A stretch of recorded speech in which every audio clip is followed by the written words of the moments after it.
Hello, ghouls and ghosts. Brian here from the Dude What Movie Review Podcast. We are just days away from Halloween, and we're still bringing more and more from our archive in preparation for the holiday. The episode you're about to hear is our fourth Halloween special that originally aired back in 2022 on October 21st. It was the episode that kicked off the holiday season rotation of episodes for Season 2, and let me tell you right now, this has got to be top 5 funniest episodes of all time here at Dude What. I'm not even joking. So do me a favor, like, follow, and share our podcast with all of your friends at Dude What Pod, or search for Dude What Podcast on all of your social media and podcast outlets so that we can all enjoy Halloween together as one big, happy, spooktacular family. Now let's get to the show, unedited and in its original form. Enjoy.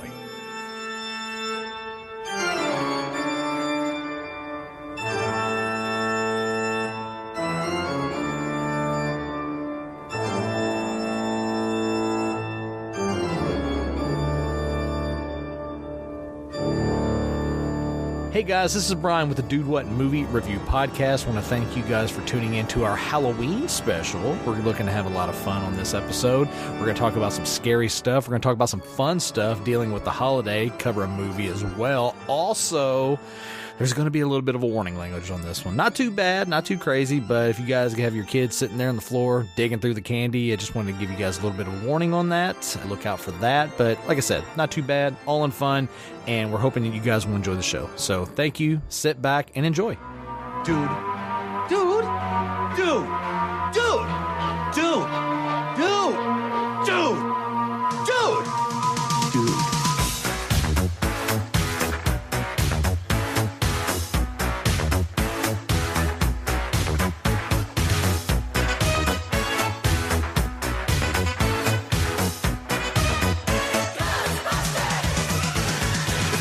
Strange in your neighborhood. Who you gonna call? Ghostbusters! If there's something weird and it don't look good, who you gonna call? Ghostbusters! That's what I just said. Oh yeah. Jim ain't afraid of no ghosts.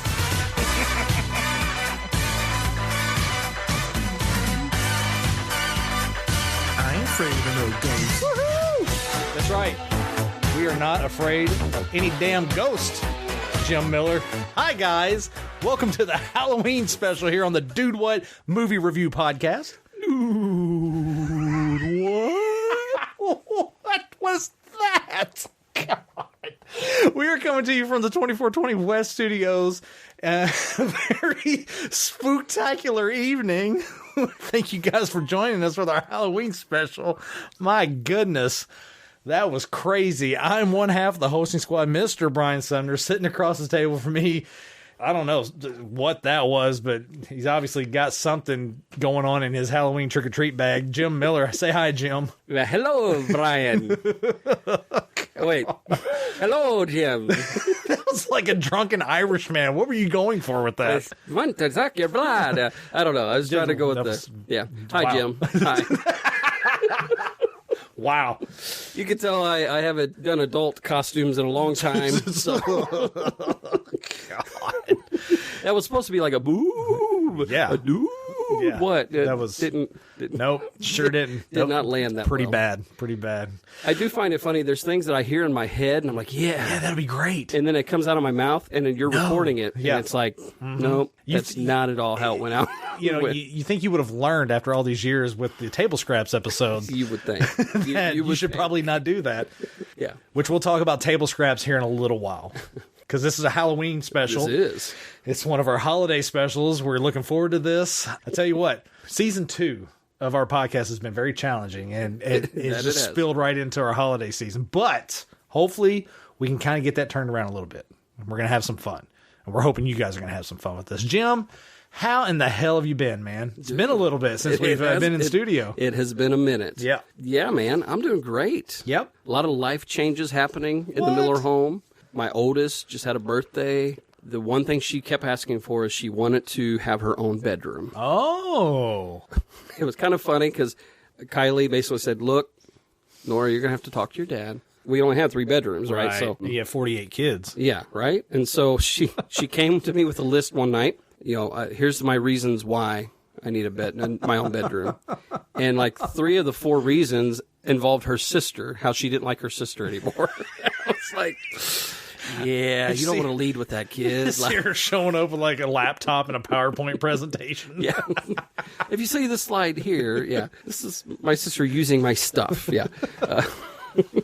We went ahead and moved her room around, and so now the littles are in bunk beds in what used to be Nora's room. And I do not envy you. Yeah, it is madness. It's been wild, dude. It sounds like madness. It has been wild. I'll just say that. Wow. Yeah, life in the Miller home is crazy. Right. But it's been fun. Cool. Looking forward to the holiday season coming up, so it'll be good. But how are you, man? Like last we left off, you announced that you had a new job. That's right. You're just so much more rested and life is better, right? You know what? From a professional standpoint, yes, life is way better. And I am rested. Good. Actually, good. I feel great. I feel fine. It's kind of funny. One night I come home and it was a night that my daughter was over and we're all just kind of hanging out or whatever. And I'm like goofy, acting silly, doing, whatever. And she's like, where's this energy come from? Because she hasn't seen this for a long time. Yeah. Because I've just been drained all the time. Yeah. But no, new job is going great. Settled in, doing best I can. My bosses are amazing. The people I work with are really cool. And it's just been going really well. The professional side of my life has been going great. Awesome. It's allowed me time to have lunch with my wife because we're on the same side of town. Yeah. So I can go clock out for lunch, pick her up, or just go hang out with her. We can have that time together. We have a little spot at Subway because where she works at, Subway is right next door.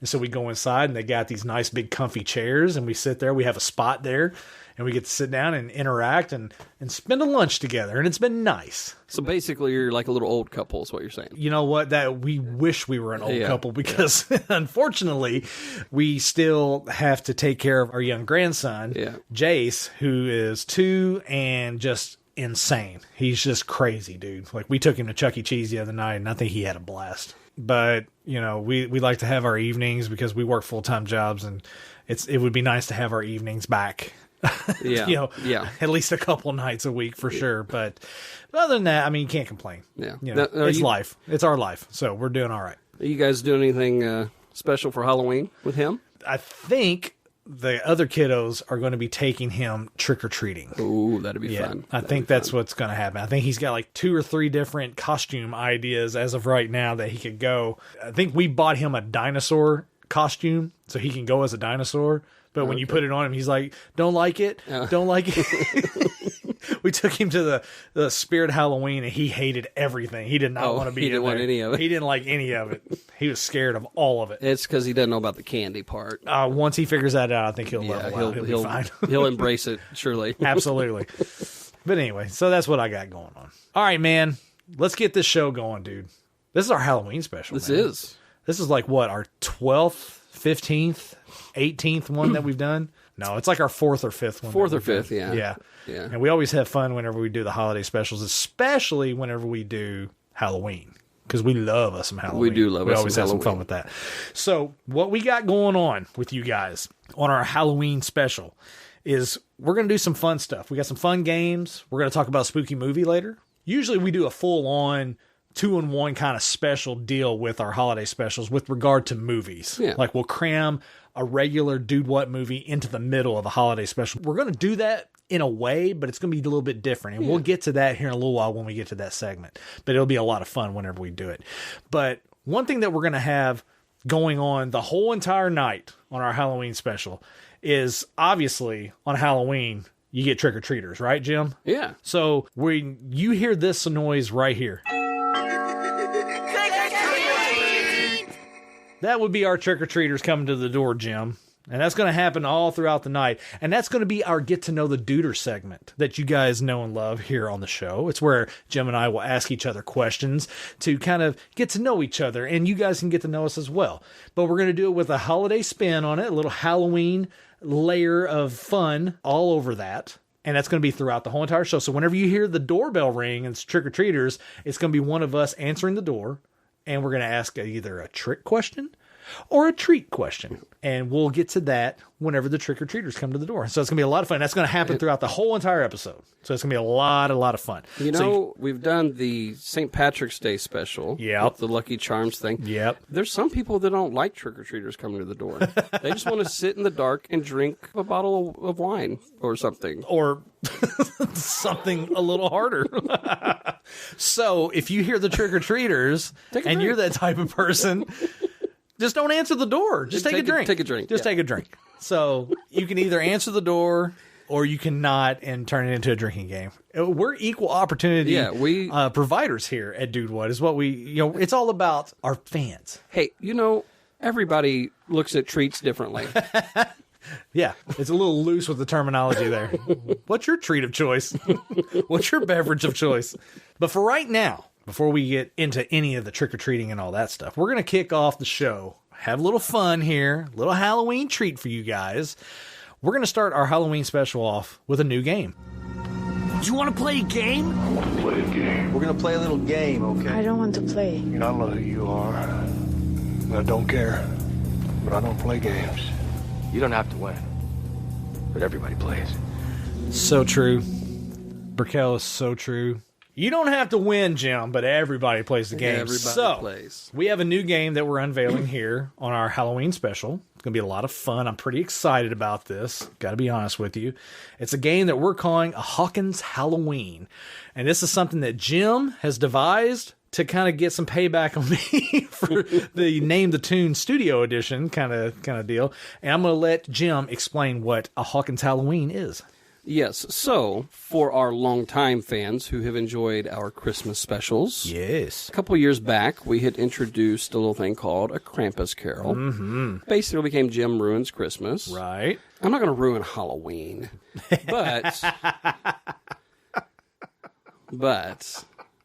we're going to do a little Hawkins Halloween, a la Krampus style. Yep. Except instead of Krampus, the big bad of Hawkins, Indiana, Mr. Vecna himself. Ooh, love it. So, I'm going to do one. I'll be honest, this is not my best work. You've said that many times in the past, and we still have fun. Why do you even say that? I feel like I need to put it out there. Here we go. That I don't want to set the bar high, and people are like, oh, Vecna Halloween, this is going to be great. Hawkins, this is wonderful. This is going to be amazing. And they're like, dude, that was trash. That's all that was. Just stop talking. Anyway, what I'm going to do is I'm going to describe a type of candy that you might find in your trick-or-treat bag. No bread. No bread. But I'm going to describe it in a way that would make Vecna very happy. And you have to guess what the candy is. I'm excited for this. This is going to be fun. So I'm like really excited for this. I'm glad you are. I always get nervous because I'm like, will this go well? So we shall see. So you have an example that we're going to do first, just to get is everybody kind of primed and ready. It's not this first one. Okay. This is just a little tease. I like it. Okay. Okay, let's see what we got. Okay, here we go. Who doesn't love a beachfront Halloween? With this tasty snack, you can join Argyle in his sweet ride. Listen to Jimmy Buffett tunes while munching on Vecna's head, smothered in coconut.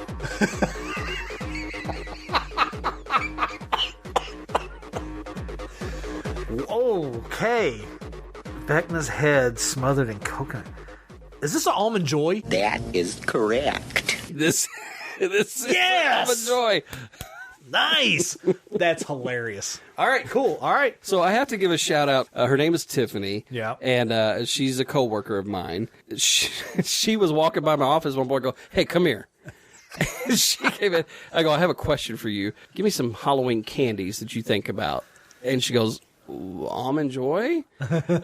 She's like, I just like Almond Joys. And it was one of those, she's like, why are you asking it? So I tried to explain it to her, and I read her like one, and she just kind of looked at me and was like looked at me kind of weird and just walked off. What is wrong with you? So I have to give her credit for that one with the Almond Joys. No, I like that. Okay. All right. We're primed. We're good to go. Okay. All right. Everybody understands the game now. All right. Here we go. Are we ready? Yeah. Here we go. All right. Everyone loves a party, especially a 70s party. Looking for that perfect candy to spruce up your bell-bottom wearing, porno stash flexing, disco dancing Halloween party? Well, look no further than these dried maggots. dipped in toxic neon and served in 2 flavors. Eat them all at once for a rainbow of flavor, or separate them like a 1950s public restroom. Be extra careful to not swallow whole, because some Satan-loving grandma may have mixed these with broken glass. Oh my God. Vecna, you dog. Ruining all these Halloween treats. Okay, good Lord. Is it Nerds? It is Nerds. Yeah! Nice. I was about to say Tic Tacs. I was like, no, come on, it can't be Tic Tacs.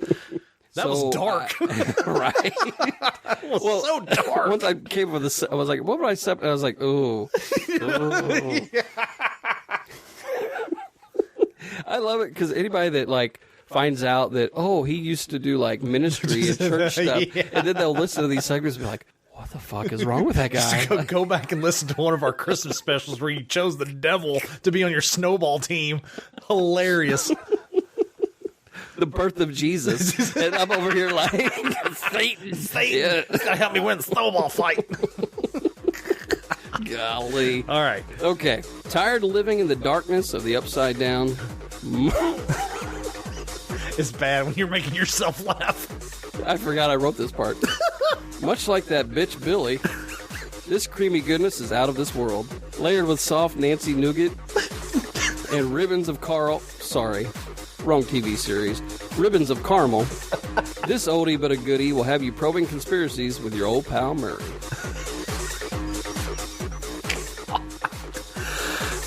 Oh my God.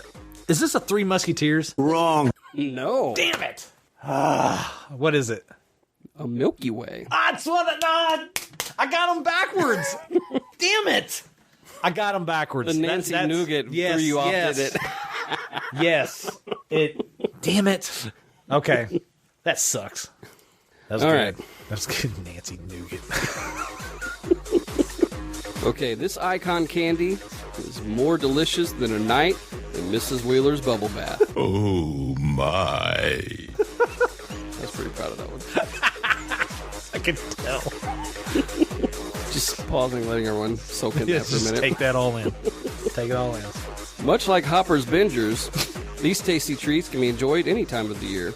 These are only made better by being tucked away in the freezer like a frozen Eggo. The 2 main flavors go together like Nancy and Jonathan. And they're as fun as Steve and Robin. Oh my God. I have no freaking clue. Would you like a hint? Yeah, give me a hint. Sweet Home Alabama. Is there more to that, or am I supposed to guess? Helps me none. Who's the star of Sweet Home Alabama? Oh, okay. Is it Reese Cups? Oh, yeah. It is Reese Cups.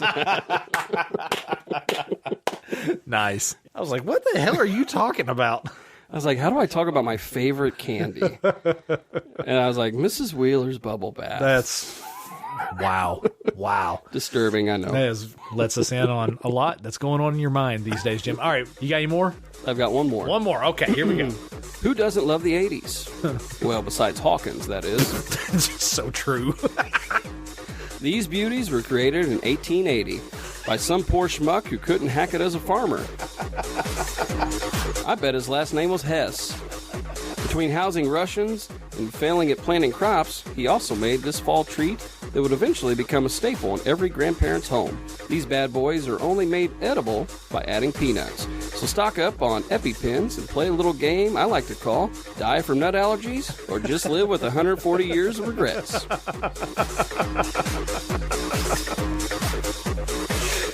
I had an idea of what I thought it was, and you started talking about peanuts, and I thought it was Necco wafers for a second, but it's definitely not that. Oh wow. Okay.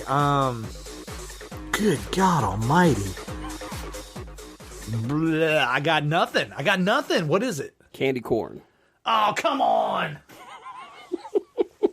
Damn it. The candy corn was made in 1880. Wow. Yeah. I did not know that. Yeah. That was good. Though. The farmer. Yeah, I should have known the farmer. Hess Farm is the So I was trying to tie in some of the Stranger Things. Yeah. That's good. That's good. Man, I should have got that one. And we were talking about it beforehand, the peanut candy corn. Right, yeah. Oh, where yeah. it tastes like a payday. It does, yeah. I was talking to somebody today about that, and they're like, "What's the recipe?" And I go, "It's peanuts and candy corn." Like, well, do you have to like heat it up? I was like, "No, You just eat it. you just open the 2 bags and you mix them." And let me just say right now, if you don't know that at this point, you really deserve Vecna coming and smacking you in the face with his weird arm. No, that's right. Yeah.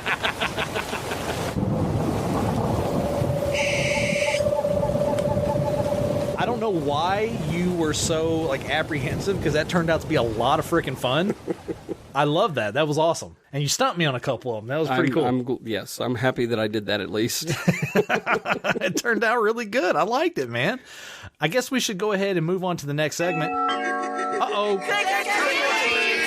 Trick-or-treaters, Jim.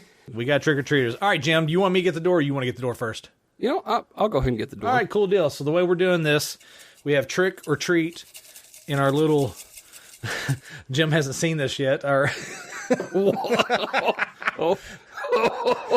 It's a...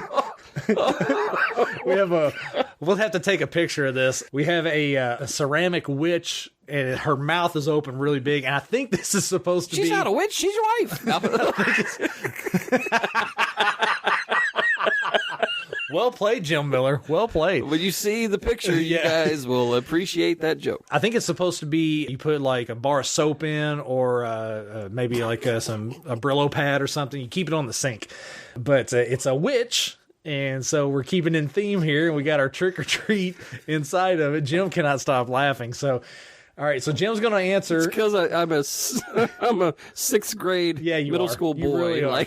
Well, you got to put your fist inside that mouth there. All right, so draw out it's going to say trick or treat. So trick questions are kind of like more, not necessarily sinister, but just like may have more of an edge. And the treat questions are more fun, uplifting kind of questions. All right, so it could be serious, could be trick. Yeah. What do you got? Trick. You got a trick. All right. Okay. My question for you, real simple.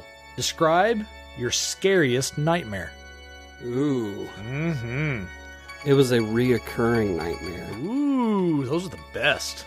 I mean, for like years, and it wouldn't have it like it was very much spaced apart when I would have them. Okay, so it wasn't like a not season all the of time. Like like for a month I had the same. No. But then when you would get it, it would just be like, it would trigger the whole what the heck, and it was always in my dream. I'm younger, so I'm like more like a kid. Okay, I'd say almost teenager. It was when I lived in the house with my stepdad, my mom and stepdad on the west side of Evansville. Mm-hmm. So it's always that house. It's dark. Outside, there's like all the street lights are out, all this stuff. But for whatever reason, it always started with me in the house, and there was people trying to come in and get me, but they were in all black. And it would always end with them chasing me like down the street. Like they would come in and break into my home. Right. No one else was home for whatever reason, and they would be chasing me. And I would always wake up before they get you. But it was just one of those, I knew they were going to harm me. They were there to like kill me or to do whatever. Yeah. That's crazy. Right. Yeah. Like I said, it was spaced. I mean, it would be like 6 months, a year, and then I'd have it. Right. Like, what in the hell? The last time I had it, everything happened the same. Yeah. Except... They get you this time? No. As they're chasing me, I stop, I turn around, and I wrestle them to the ground. Really? And then I woke up.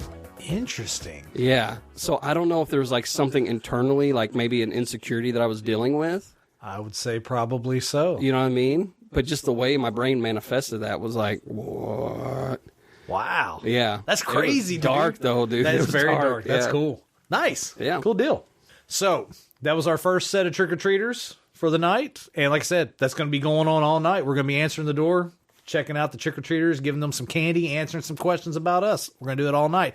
Okay, let's move on to the next segment of the show here, Jim. We are a movie review podcast. It's what we do on our show. We like to talk about movies that I've never seen that I should have already seen, Jim. And we're going to kind of do that here in a little while. But right now, we're going to do a little movie talk about some stuff that we've seen recently. So let's just get into it. Little movie talk. Are you not entertained? Is this not why you are here? I just want to watch my movie. So, Jim, I know it's the holiday season. I know it's Halloween. And usually I ask you if you've seen any spooky movies. I know we're going to talk about a spooky movie here in a little bit. But I'll go ahead and ask you now. Have you seen any good movies lately that may or may not have been spooky? I have. Oh, really? I've actually have two different movies. Neither one are necessarily spooky, but they're kind of in the vein of Halloween. Gotcha. Okay. If that makes sense. Yep, it does. So this one is, I'm not going to say it's a comedy, but there's some funny elements to it. Okay. It's a vampire movie. It's a Netflix original. Yeah. It's got Jamie Foxx in it. Okay. And it just came out, 2022. Right. So it just came out pretty recently. And it's called Dayshift. Jamie Foxx, Dave Franco. I remember watching the trailer for this. I was not blown away by the trailer. Well, how would I describe it? It's kind of got a little bit of Army of the Dead vibe. Okay. I would say more with like the colorization, like kind of it doesn't take itself too serious type vibe going. Also had a little bit of John Wick. Okay, what? Yeah, so basically there is an entire organization that's basically were designed to hunt vampires, a la John Wick style. How you have the Continental. Yeah. There's certain places you can go and exchange things. I'm trying not to say too much. Right. Yeah, and there's different characters and stuff that are part like vampire hunters, and okay, they're all part of this organization. All right. So far up to this point, I'm thinking I should have not watched the trailer. Yes, okay. I would say that's fair. Okay, keep going. So me watching the trailer, I knew, okay, this is going to be, for me, a fun kind of action. I don't have high hopes for it. Right. It's not bad. Really? It's not bad. I'm not going to say it's like the greatest movie ever, but It's a fun little ride. It's got Snoop Dogg in it. See, like, that is what kind of put me off. Yes, because, I would say, because I'm not going to say anything that if you've watched the trailer. Snoop Dogg is Snoop Dogg, okay? Yes. Snoop Dogg's great for what Snoop Dogg does. Snoop Dogg is not an actor. Yes. I don't care what anybody says. The limited amount that I've seen Snoop Dogg in, not great. So it's like, why? Yeah. They put him in a full-on cowboy get-up. Oh, God. That's the persona that he has. And it works. Ironically, it works for him. You're losing me here. In this movie. You're totally losing me. It works for him in this movie. And he doesn't play like a huge part, but he plays a decent part. But like, it's good, man. Enough to get that credit and get put into the trailer. Yeah. Okay. I mean, you just have to watch it. It's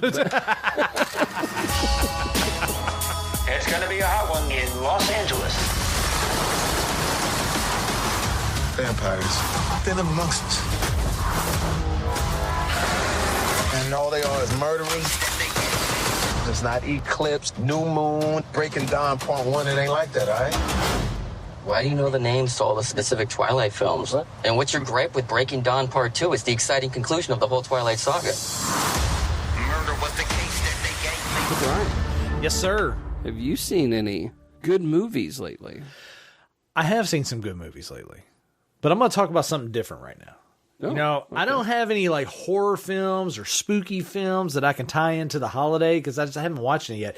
Wanted to watch Halloween Ends. Hadn't got around to that yet. Just haven't had the time. So you and I are going to do a side table on that. So you guys that are listening, I'm hoping maybe, fingers crossed, you might actually have already heard it. There's a possibility before this comes out. But if not, it'll be really close to either around the time that this episode comes out or maybe just shortly after. But we're going to try and do a side table on Halloween Ends because I think you've already got a plan to go see it next week. Yep. And I'm going to try and watch it this weekend. So maybe we can get together and do a side table on that. It'll be a lot of fun. But right now I want to talk about a TV show that I want to try and in a sort of way kind of tie into Halloween in the regard of it's from a sci-fi standpoint. Okay. Sci-fi can kind of tie into Halloween as well, you know, with the spookiness and scariness of sci-fi. Yeah. But I have been watching the reboot, so to speak, of Quantum Leap. Really? Yes. Think of it this way. Everyone knows Quantum Leap. Yes. Dr. Sam Beckett steps into the Quantum Leap accelerator and vanishes and spends the rest of his time leaping from individual to individual in different points of time, righting the past wrongs to try and create a better life. He's always hoping to try and leap home. Spoiler alert if you've never seen the original Quantum Leap. Spoiler alert. Yeah, Sam Beckett never made it home.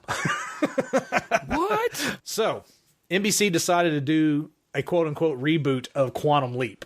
It's not a reboot. It is a continuation of the original story. Oh, really? It's in the same universe as the original Quantum Leap. Okay. All right, so we're however many years into the future we are now. Okay, it's like 20-something, close to 30 years into the future. Sam Beckett's work on the Quantum Leap program has been picked up by a character named Ben Song. And he's been studying quantum physics and studying all the stuff that they did in the prior Quantum Leap program. And they've kind of rejuvenated it and been looking into it and thinking, is there a way to make this work? Is there a way to get this going again? And so when the show starts off, Ben Song, you're introduced to him. It's at an engagement party. His fiance, they all work together. He's called away from the party. He gets a text message and he's called away from the party. And he doesn't tell anyone where he's going. And then they all find out, oh shit, he jumped into the accelerator and vanished. What? With no explanation as to why. He gets his cryptic text message and then he just bolts. And then, so that's where the story picks up. And like originally in the original Quantum Leap series, there's a problem with memory loss. So when he leaps and they finally figure out where he's at and he's gone back to this point in time, he has no memory of why he's there, what's going on. Okay. And then his fiance shows up as his hologram, but she can't tell him who she is until his memory starts to come back. And so, so they play on a lot of tropes and a lot of story points from the original one. They do a lot of callbacks on certain things, but the writing has been really good. It's just been fun. It's been a fun show to watch. They've been tying it in. They've been doing a lot of Easter eggs, fun things from original past storylines. It's been great. It's been a lot of fun to watch. And they're only 5 or 6 episodes in, and I believe they've already picked it up for another season. Okay. And where they're at right now in the story, it's getting really intense. And it's a lot of fun. I'll be honest, I feel like I remember hearing them talking about doing a reboot of Quantum Leap. And I'm like, really? Yeah. Okay. Even as you were talking originally, they did a reboot. Yep. And I'm like, I'm still like, you can't sell me on it. Right. But then the fact that you're saying it's a continuation. Yes. Like, okay, now I'm like, okay, I think I'd be down to watch it. Oh, it's been great. The thing about it, friend of the show, our former boss from the Homers Radio Network, Stephen A. Turner, we are huge fans of Quantum Leap. Huge. And he and I have just been like schoolgirls, just texting back and forth on new episodes, talking about the storylines, talking about what could be and what's going to happen. We don't know. We're excited. Yeah. We've been so geeked out and so excited for this. It's been a lot of fun. And I think that's the one good thing about a TV show when it's done really well. It creates that excitement. Yes. You know, especially on a show that is a week-to-week release. You know, we're so conditioned now these days with Netflix, and we've talked about this, with streaming services, how, seasons get dumped right at the jump and you get to watch the whole entire run of a season and you're done in a weekend, Right. But shows like this, where it ties into the original, where, old fans love the original, but they're doing so well with the storytelling in this one, you're cool to wait week to week. It builds that excitement, that anticipation. You're like, I'm ready to see the next episode. Well, and the fact that it's not a full-on reboot, right? Because because if it was a reboot, people would be like, okay, I've already seen. Like, you can't touch that. It'd be like, okay, you're just redoing. Right. But the fact that it's a continuation and it's picking it up, it actually opens the door for so much more. Yes, for that content, and that's a lot of the conversations that Stephen A. and I have been talking about. There's so much that they can tap into, so much potential for storytelling, and it's exciting. It's very exciting. If you haven't watched the original run of Quantum Leap, I highly recommend going back and start watching it. Stream them, watch them. I think there's like 4.5, maybe 5 seasons of the original run. Fun shows, and you get hooked onto the storytelling. Sam Beckett, played by Scott Bakula, great character, one of my favorite TV characters of all time. And then seeing how that ends, and then how this new run of Quantum Leap is picking up, and it's just fun. It's just a fun show to watch, and you can literally sit down with your family and watch this. It's like a really good family show that you can watch. Pretty good. I definitely recommend it. This is bigger than anything you can imagine. Your name is Dr. Ben Song. You're from the year 2022. You were the lead physicist on a top secret project called Quantum Leap. You're a time traveler. I'm Addison Augustine. We work together. Obviously, I time travel into other people, so beam me up. It's not that simple. You leap into people to help them or someone around them, changing history for the better. No matter what happens, Ben, look out! I am going to be with you every step of the way until we get you home. Now, Jimothy. Count Jimothy. Yeah. Yes. I don't know what's going on with my vampire voice. I don't know. You got any other films you want to talk about? I do. Cool. This is a fun film. Okay. Even way more fun than Dayshift. Ooh.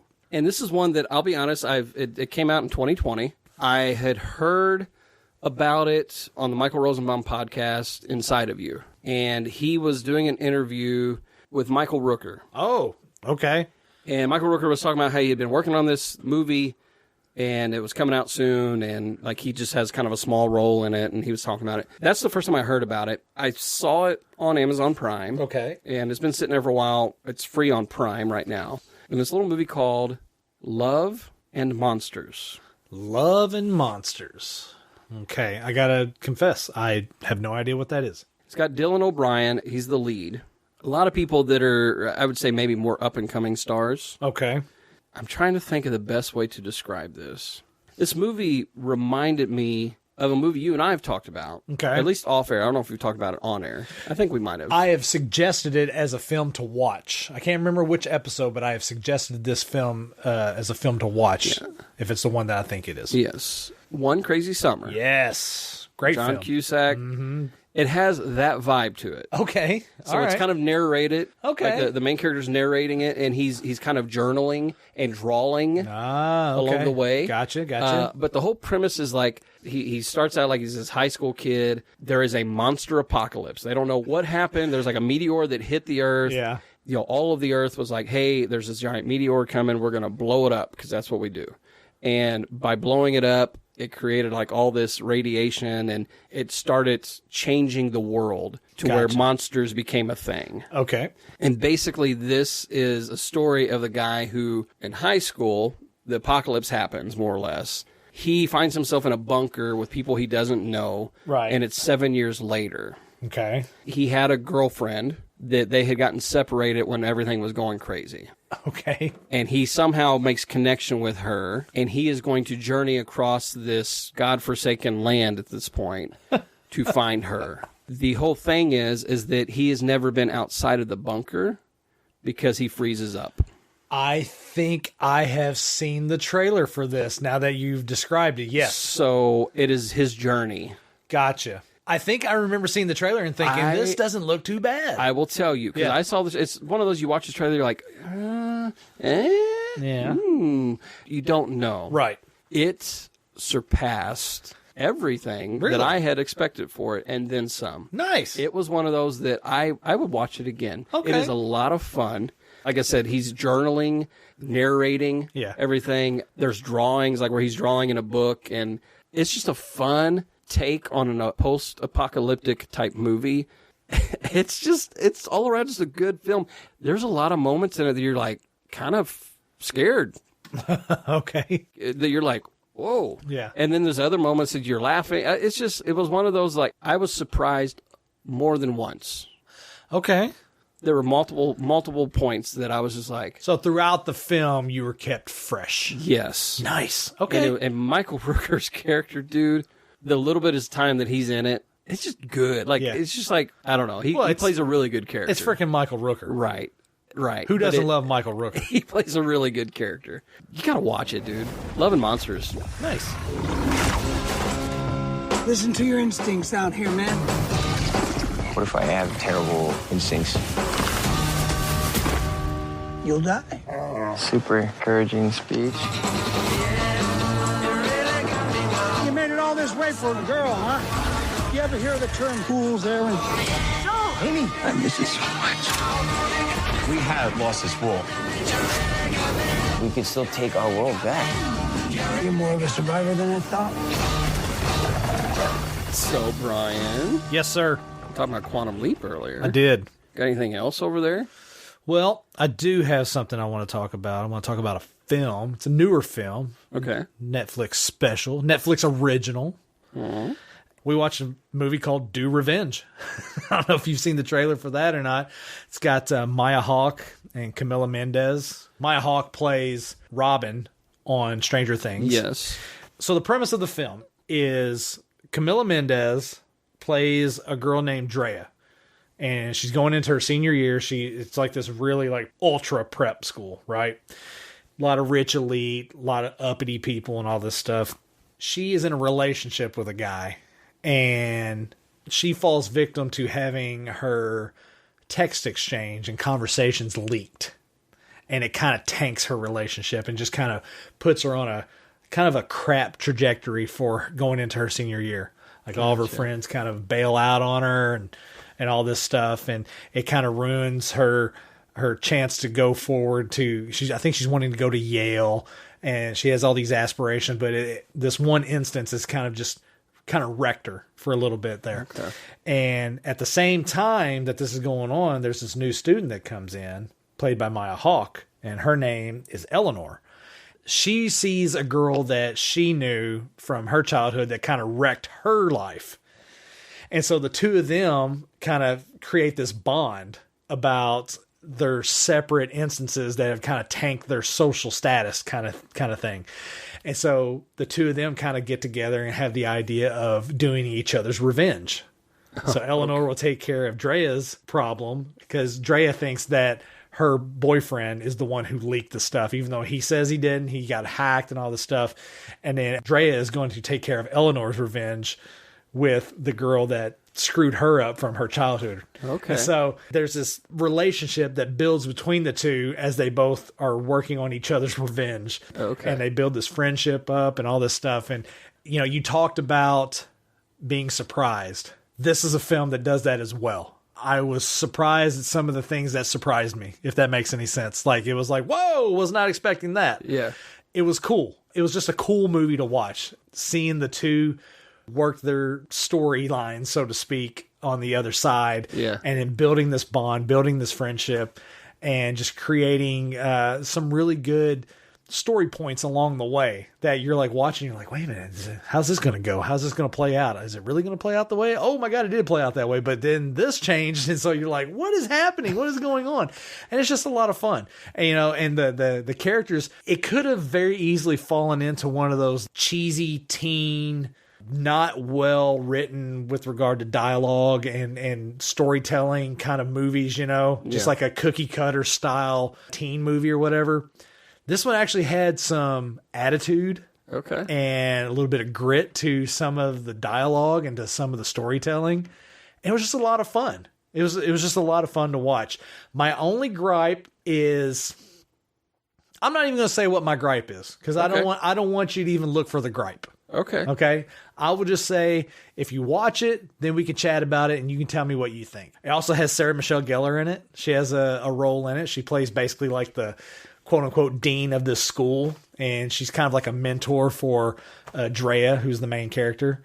And so it was nice seeing her on there because she kind of plays like a no BS type of woman. And it could have been one of those roles that was overdone or underdone, but she played it just right. Like right in the middle, right in the pocket where she needed to be. Nailed it. It was just a lot of fun. It was a really good movie. So Do Revenge, like D-O or D-U-E? D-O, Do Revenge. It's funny that you say that because in the movie, if you watch the trailer, in the movie, there's a scene where Maya Hawke is like, do revenge. Is that even grammatically right? Oh, okay. Well, because that's what I thought you said, and I was like, do revenge. So, okay, would it fall under like a drama, a thriller? It's like I would say it's more suspense. I would say it's more of like a comedy drama. Okay, more like what do you call it? A dramedy kind of thing. Okay. It's got some elements of drama and it's got a lot of elements of comedy. There's a lot. It's really funny and it's just entertaining to watch the relationship build. I'm excited to watch it just because it has Maya Hawke and she's great. She nailed it in Stranger Things. Absolutely. And then knowing like who her parents are doesn't hurt. I guess. Right. But she's actually, I think she has a lot to bring to the table. Oh, absolutely. No, she's fantastic in this film too. Absolutely fantastic. Really good. I would check it out. Hey, do you want to ride? I know what it's like to get fucked over by someone you thought you could trust. Carissa Jones, she started a nasty rumor about me. She told everyone that I tried to hold her down and kiss her. Turned me into this predator. She destroyed me. I wish we could hire people to take them down. We should team up and do each other's revenge. Don't you want to make her pay? I don't want to make her pay. I want to burn her to the ground. Whoa. You're giving off some serious Glenn Close and Fatal Attraction energy. Cool.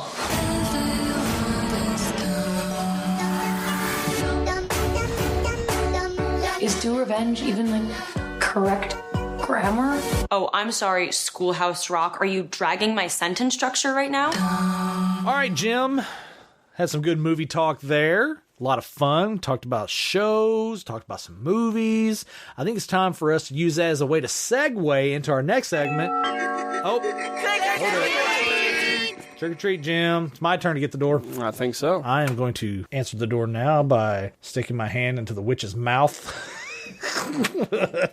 I know you're cracking up over there. You love it. You love it. I can tell. All right, I got trick. You got a trick question for me, Jim? Oh, this should be fun. Do I? I don't like the way that sounded. Would you rather have your fingernails removed with pliers or be waterboarded with your own blood? God! Wow! Okay.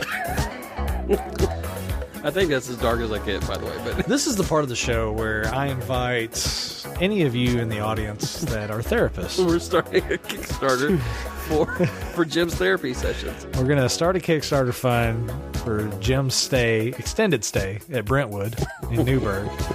Wow, Jim. Not a official sponsor. Not an official sponsor at all. Yet. Of this Halloween special. Okay, good Lord, man. Look, anything like fluid related trying to drown me, I hate. Yeah.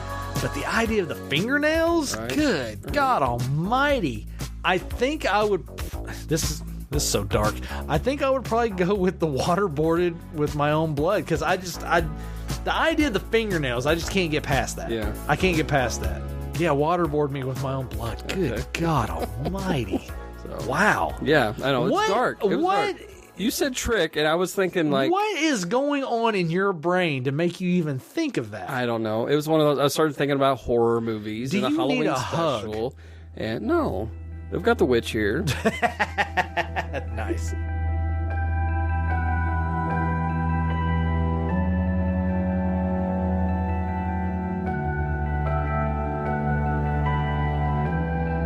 All right, Jim. Let's move on to the next segment of the show here. Usually, on a normal episode, we will do a movie reveal. A Dude What movie. A film that I have never seen. Yes. That I most definitely should have already seen. Usually, we would do that on a normal episode. But we're not doing that, Jim. All right? We're not doing that this year. We're going to do something in the same vein. Usually, when you and I have watched a film that we decide to come to the table and have a chat about, we call it a side table. All right, we do a dude table discussion, a side table. We've done it for The Condemned. We've done it for Mortal Kombat. We've done it for Army of the Dead. We've done it for a number of films. We even did one for Stranger Things. We've done side tables. We're going to do a side table discussion on this episode. And this is going to be a special one because it's going to require us to give a little bit of a Halloween shout out.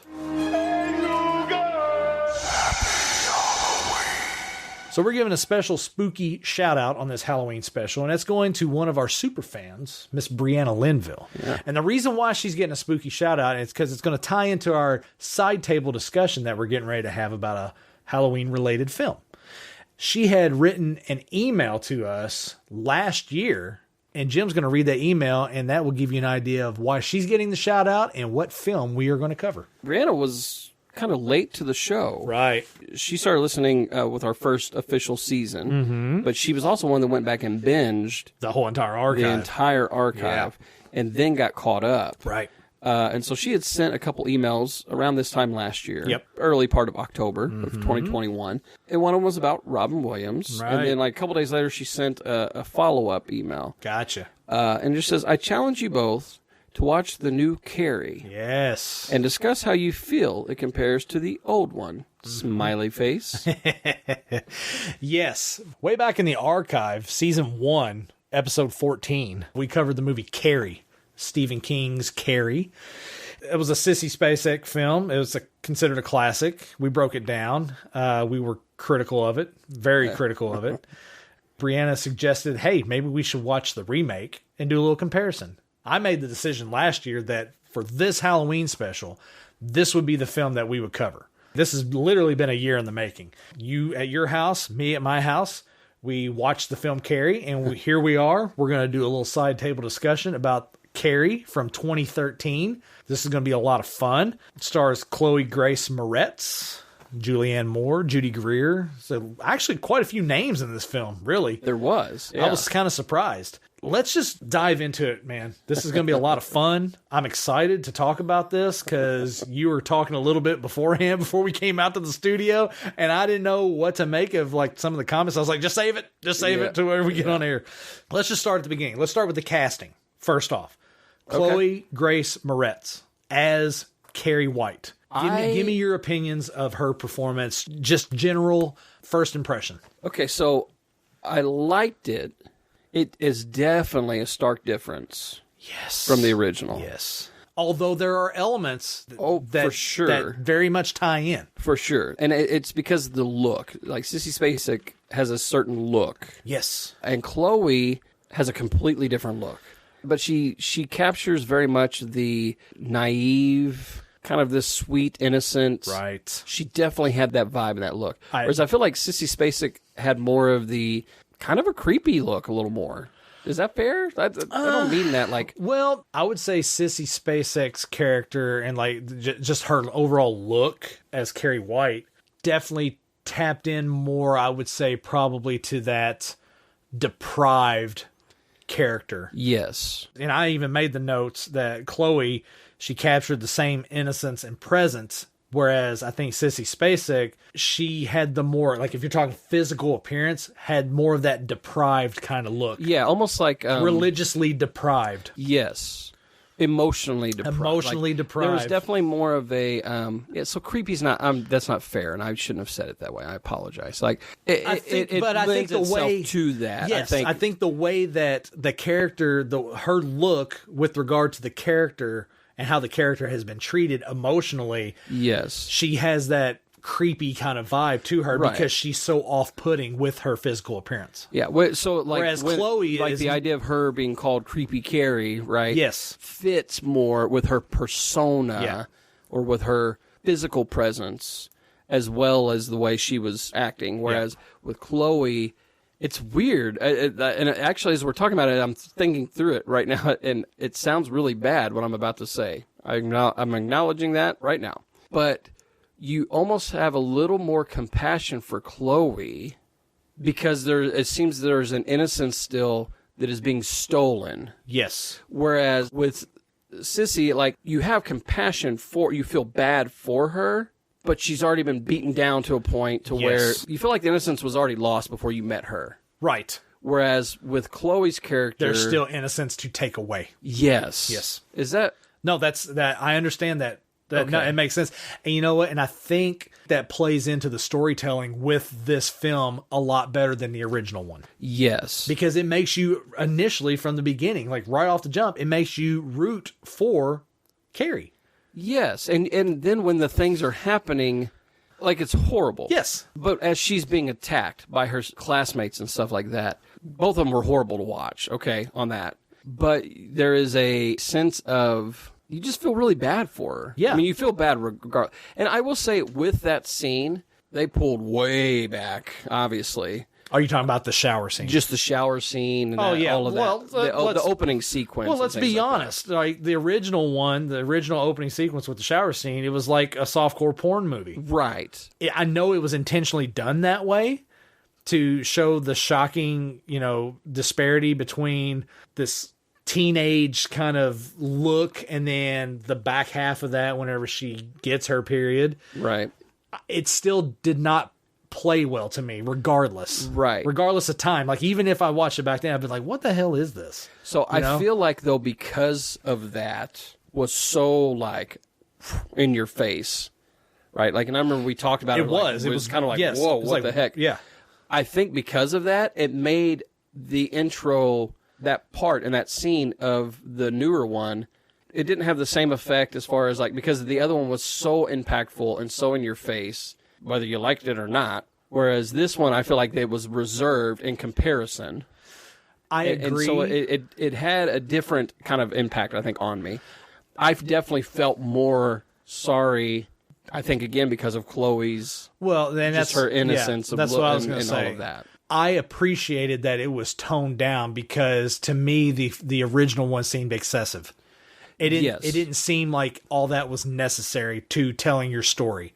It seemed very glorified and very, almost in a way, taking advantage of the fact that you have these younger looking actresses that you can shoot naked. Yeah, you're exploiting them for your for your art. You're exploiting them. That's what you're doing. That's all it is. But I think because of the severity of that and the aggressiveness, if you will, I don't know if that's the right word, but I think because of that, the shock value, and of course it's a remake. Yes, but I will say the way they chose to start the remake, the way better. Way better. It gives you full context. Yes. In those, and dude, dark. Julianne Moore. Yeah, I made notes about Julianne Moore. All right, look, here's the thing. Piper Laurie is the lady who played Carrie's mom in the original Carrie. I liked Piper Laurie. I love Piper Laurie. I think she is a fantastic actress. But there was almost like a theater element to her performance. Sure. Very over the top. Very playing to the last row in the theater. Whereas Julianne Moore in this one was just subtly dark. Yes. And just like adding the little tick of her harming herself, mutilating herself. Yeah. Like the scene where she's in the dry cleaner and she's talking to Sue's mom. And just having to because she can't take a compliment, right? So she's like, it was just, oof, yeah. No, it was in that opening scene though, man. It was one of those she was way more convincing in this performance than Piper Laurie was. Piper Laurie was okay, was good for the time and for the script and whatever. Yeah, but Julianne Moore in this performance, holy shit. Terrifying. Yes. Terrifying in the regard of the domestic terrorism that's going on at home from a religious standpoint. Yes. Just insane. Yeah. I think she captured the abused woman who is abusing. Yes. Very well. Oh, yeah, absolutely. And honestly, I think by establishing right out of the gate, it gives you a total context of what Carrie has grown up in. Absolutely. Just how she was born. Yes. And I think because of that, you're like, okay. Whereas with the original, you didn't get that establishment. No. It was revealed. It was revealed along the way, but you had to work for it. And whereas this, you're just like, okay. This is where we're at. So mom has contention for this girl day one. Yes. Sees her as the spawn of Satan. Absolutely. Yeah, so you're already like, okay. You've established the characters in the first 2 minutes. Would you say it's fair to say that because of the way they started this film, with that scene going into Carrie's scene in the shower, it's kind of hard to quote unquote live up to the same expectation, especially with the original one being the way that it was. Yeah. So in that regard, that's probably why it seems so tame and dumbed down. Yeah, I think that, and then honestly, early on, the main villain, to me, she wasn't as convincing. You're talking about Chris? Yes. See, I disagree with you in the regard of I felt like she was way more believable in this one because it wasn't so over the top so quick. In the original one, the girl who played Chris, it was like, I'm going to kill Carrie. Yeah, from day one. Basically, from the very jump, it's like getting at Carrie. And it's like, what did Carrie do? Yeah. But in this one, it's more believable because Chris is subtly she's just a bitch. Yeah. And you see that play out as that's her character. She's just a bitch of a character. And it doesn't really have anything to do with Carrie at all until it becomes linked in with Carrie because of the incident that happens in the shower. Right. Yeah.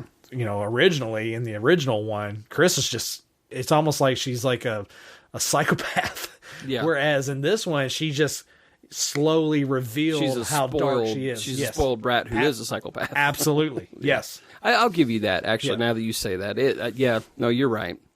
You're right. I feel like there was just some parts of dialogue off and on where Chris, maybe it's the way she delivered it. I don't know. There was something about her and her character that at times I was just not convinced. It was more of like it could be the fact that you're just put off by how shitty of a character she is. It could be. It could also because it is a remake, so you already know what's coming. Right. So I will say I probably wasn't as invested knowing that it was a remake. So I know all of the moments of the original when we watched it for the first time. Yeah. Like, holy shit. Right. Like, it kind of already knew, like, okay, this is going to happen. It'll happen in some other way, probably. Gotcha. So I think for me, like, I was trying to keep pulling myself back into it, be like, okay, fresh set of eyes. The point of us talking about this film is to compare it to the original. Right. But I think because knowing it is a remake and knowing kind of what was already going to happen in the story. Because when it started, the opening scene, I was like, oh, they're going to do a flashback. Yeah. Is what I was thinking. Right. And then I realized, oh no, this is not a flashback. Right. And then I was like, all right. Right. But then, you know, and then along the way, like some of the things that they had changed, I will say, like in the principal's office, you know, where she was kind of making the original, I think is the cigarette move or whatever, the ashtray move. The ashtray, I believe, and instead having the water tank bust and things like that. You know, when she was doing her research, there were some things I was like, okay, I'm down. The fact that they focused in on her playing with her telekinesis more. Yep. It made it more believable than when the shit hits the fan. Yes, and that was a complaint that I had in the first one. In the first one, yeah. I felt like they needed to show her tweaking with that and understanding that and realizing she has this power and trying to figure that out. Yeah. And I felt like you got that in this one. And so I was appreciative of that because I felt like it added to the evolution of the character within this performance. Yes. And it was. And like you said, you know, the scene in the principal's office, it was a lot of the dialogue was carryover dialogue from the original one, but it just seemed like it was just better. Yeah. It was just done better. Yeah. One thing that I appreciated in this was Judy Greer as the teacher. Fantastic. Yeah. I freaking love Judy Greer. And the thing that I appreciated most about this one was you didn't have this about face like they did in the original Carrie. Right. The original Carrie, the teacher is basically Carrie's number one cheerleader the whole entire movie. Right. But then she's laughing at her at the dance when the pig blood gets dumped on her. Yeah. And it's like, how does that make any sense? It doesn't make any sense. And the reason why it never made any sense is, to me, it was just like, okay, so everyone just hates Carrie. But that's not the case because, like you said, when she's, you know, investigating the telekinesis stuff and the dude that has the camera, he was nice. He was like showing her how to use the computer and you know, you had a few little sprinkles of people who were actually being nice to Carrie. Yes. So when it gets to that scene at the end, when all hell is breaking loose at the dance, you see the control that she has. She has the control. She could have just let her teacher die, but she doesn't. Yeah. The wires fall down into the water. She lifts her teacher up, puts her safely onto the stage. Yes. She could have killed her, but she didn't. And the reason why is because she has been basically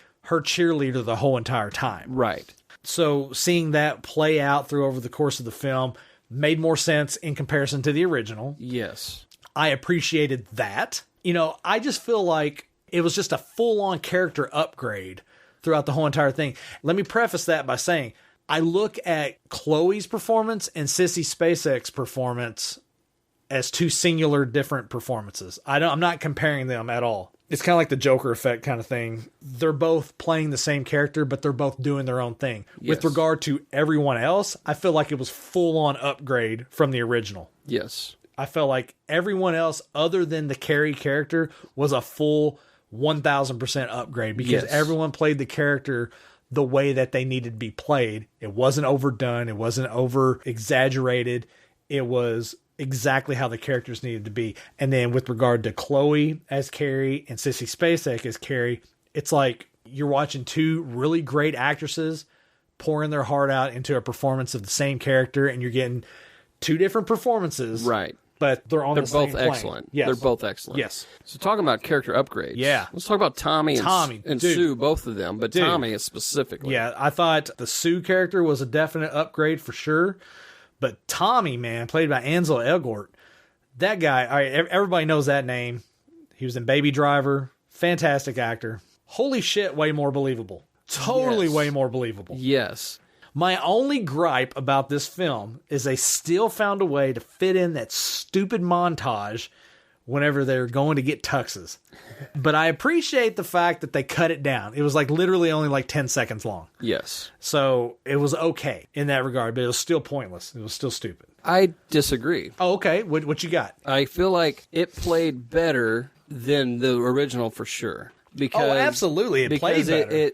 It gave you a picture, again, like the montage of what all was going on that night. Like, you had his buddies, they were getting together for that. Yeah. That made sense, because then you had, she was making the dress, and you saw what everybody was doing. It was done better. To me, I was more, if you're going to put a montage, and I get why they're doing it. I'll give you that. I think for me, I still had the bad taste from the original montage in my mouth. And so whenever it popped on screen, I'm like, really, you did this? And let's be honest, it's been documented on the show, you're not a fan of montages, really. Not really, no. So, for transition pieces. But yeah. So I feel like I didn't have an issue. Am I? You really aren't. Revenge of the Nerds, Cobra. Yeah. I just don't like montages. Yeah. Oh, I have to discuss that at a later date. Yeah, just, you didn't even know. You're welcome. But no, he, as Tommy, man, just more believable. I thought they did a good job with playing on the apprehension of him wanting to do it, instead of just being all gung-ho, yeah, let's do it. This is what you want, we'll do it. No, he was like, well, I don't want to do that. I want to go to the dance with you, talking to Sue. Yeah. This is your night as well. And Carrie's Carrie, that's fine, whatever. You're trying to do whatever, but this is supposed to be our night, you know? I just appreciated his performance. It felt more genuine. It felt more believable. And in the fact that they didn't do stupid shit like they did in the first one. Right. Like at the dance where they had where they're actually dancing and, doing this whole spinning shot for like 3 minutes. Right. And it's just so excessive, so unnecessary.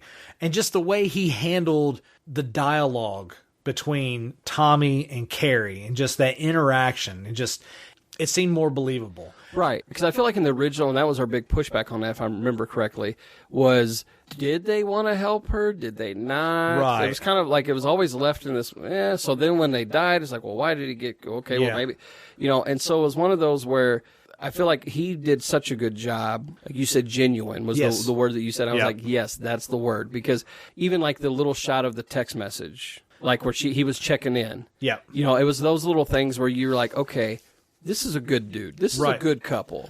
Yes. She got caught up in the moment of peers, like she's with her peers and all that. You're a teenager. But she got caught up in that, but then as a couple... But then she recognized that. Yeah. And they both recognize they're popular kids in school. But they're not the douches. Right. Right? They're popular, but they're like, hey, we care about... And contrary to popular belief, there are instances where there are the people that rule the school that aren't douchebags. Yes. It does happen. Yes. And I think that they both, in their own right, captured more of a genuine, like, you're a popular teenager in high school. But at the same point, they had compassion and they cared enough because they were wanting to create an experience for Carrie. Right.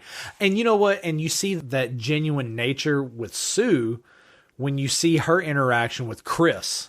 Whenever Chris is basically banned from going to the dance and Sue still gets to go, the interaction, it's not a lot of dialogue, but it didn't need to be because Sue's in a spot where she knows this has been my friend for a while and she's going to see this as a double cross on her and me turning my back on her. But really, in reality, I'm just trying to do the right thing. Right. And I know this is the right thing. And maybe that's going to piss Chris off, but this is what I need to do. And so you see that dynamic going on behind the scenes that Carrie has no idea what's going on.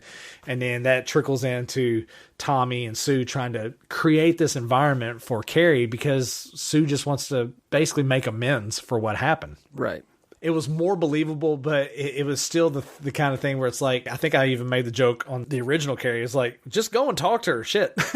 Right. know? Yeah. Just go say, I'm sorry, and instead of trying to do all the stuff to make it up, because, I mean, you see it later on, right, whenever Carrie's like, why couldn't you just left me alone? When all shit's really going to hell there towards the end. Yeah. But yeah, the genuine nature from both sides, Tommy and Sue, it really played into. And then it plays into better because I think in the original one, whenever Tommy gets hit in the head with the bucket and it kills him, I don't think there was any acknowledgement from Carrie in the original one. No, there wasn't. There was no acknowledgement. The kill scene in that was in such a way, because I remember we had a really big beef with that because we're like, wait a minute, because it looked like she was the one that killed him. Whereas this, they took a moment or two. Yeah. Because they cut out all the spinning scenes. Yes. And were able to focus on plot devices like, I don't know, a bucket where the rope slipped.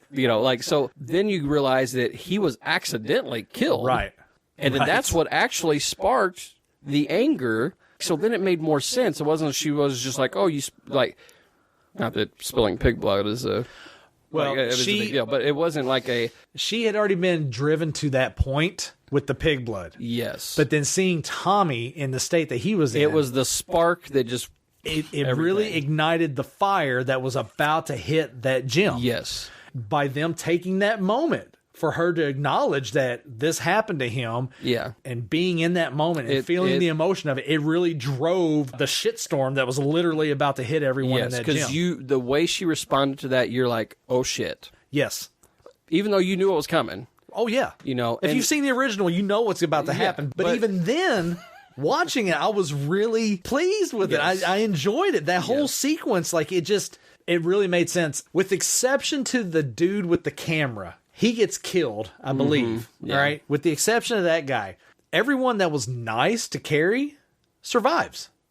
Yeah. Tommy's friends that came, like his boy and her girl, they were super nice to her. Yeah. She didn't do anything to them. And in fact, his boy was like, what is going on? He had that look on his face. They were safe. The teacher was safe.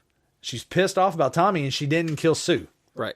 It made more sense. In the mayhem and the destruction that was happening, there were story points with regard to the character that made way more sense than the original one. Yes, because it's like the story points that were in the original were there. Yeah. And then they just took a big shit on them. Right.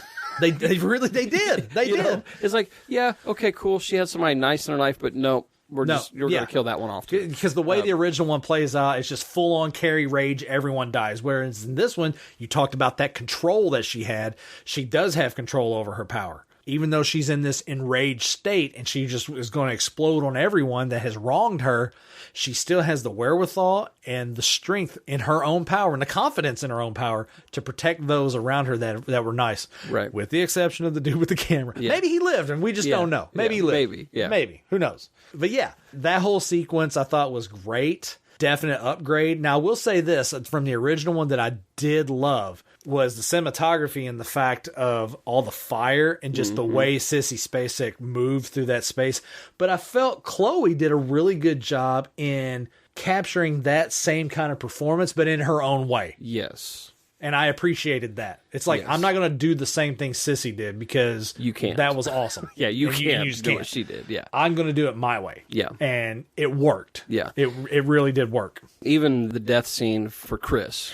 Oh, see, I made a note about that. 1,000% improvement.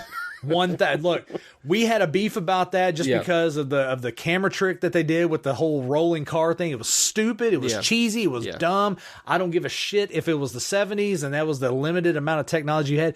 You made the conscious decision to do that with your shot, and it was horrible. Right. It was horrible. Yep. This made so much more sense. Yes. With regard to why the death scene happened the way that it happened. It was slow and intentional. Absolutely. It wasn't just a boom, they're both dead. It was and just the way all of that went down. There's a few things I was looking for with this one based off of the original. Okay. Right. I was looking at how are you going to treat the gym teacher? Okay. Kept her alive because that was a big beef we had. That was a huge beef and full on upgrade. Great. Yes. And then the other one happened to be the car scene. Yeah, that and the car scene were the two big ones. Yep. Okay, and then also how you treated Sue and Tommy, as well as like the mom, just the whole capturing of that. I wanted to make sure the mom was, and I feel like nailed that. Yes. So, but the car scene with that, the way all of that ended, and yeah, just the choice to do it outside of she was very slow.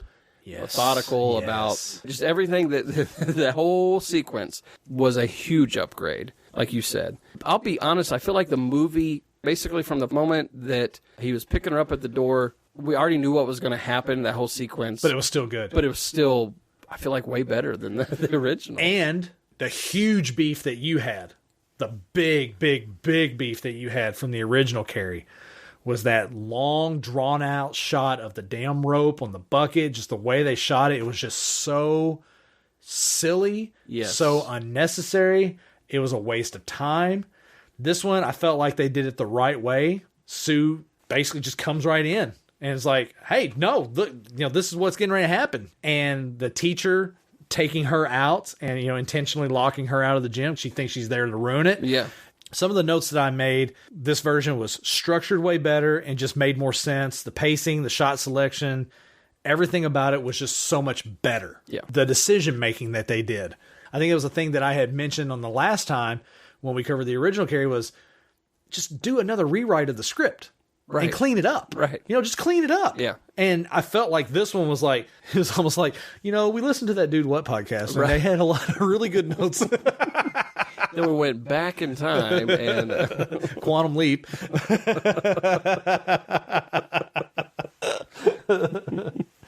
I just felt like everything about this was just better. It was what the story was supposed to look like. It was what the story was supposed to be.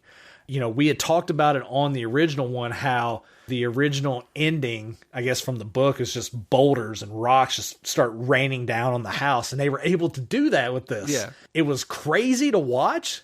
If I had just seen it without the context of knowing that that's how the original ending was supposed to be, I would be like, what is going on? But knowing that that's what it's supposed to be, it's like, okay, they pulled it off. Right. It was just crazy to watch. It was different, but because it was different, and just with the way the story was going, it just felt like it made sense. Even though if I had seen it for the first time in no context, I'd probably be like, what is happening here? But somehow it felt like it made sense. Yeah. And then the fact that, obviously, we're talking about a ton of spoilers on this if you guys haven't seen this, but Sue coming to the house. Right. And, the reveal of that. And Carrie able to sense that Sue is pregnant with Tommy's baby. Yeah. And she has the care and the wherewithal to send her out of the house. Yes. And you notice she didn't launch her out of the house. She took her out of the house and launched her out and gently laid her down on the sidewalk. Yep. The full control of her power, and then protecting her from the rock storm that's coming raining down on the house. Yeah. It drove home the point that Carrie was not the monster everyone was making her out to be. And you even see that whenever Sue's talking at the end. She says something to the effect of, "You want an explanation? Carrie had some sort of power. But she was just like me. Like any of you. She had hopes and she had fears. And we pushed her.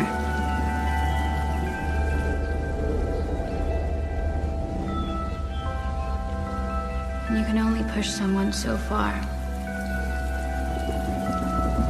Before they break."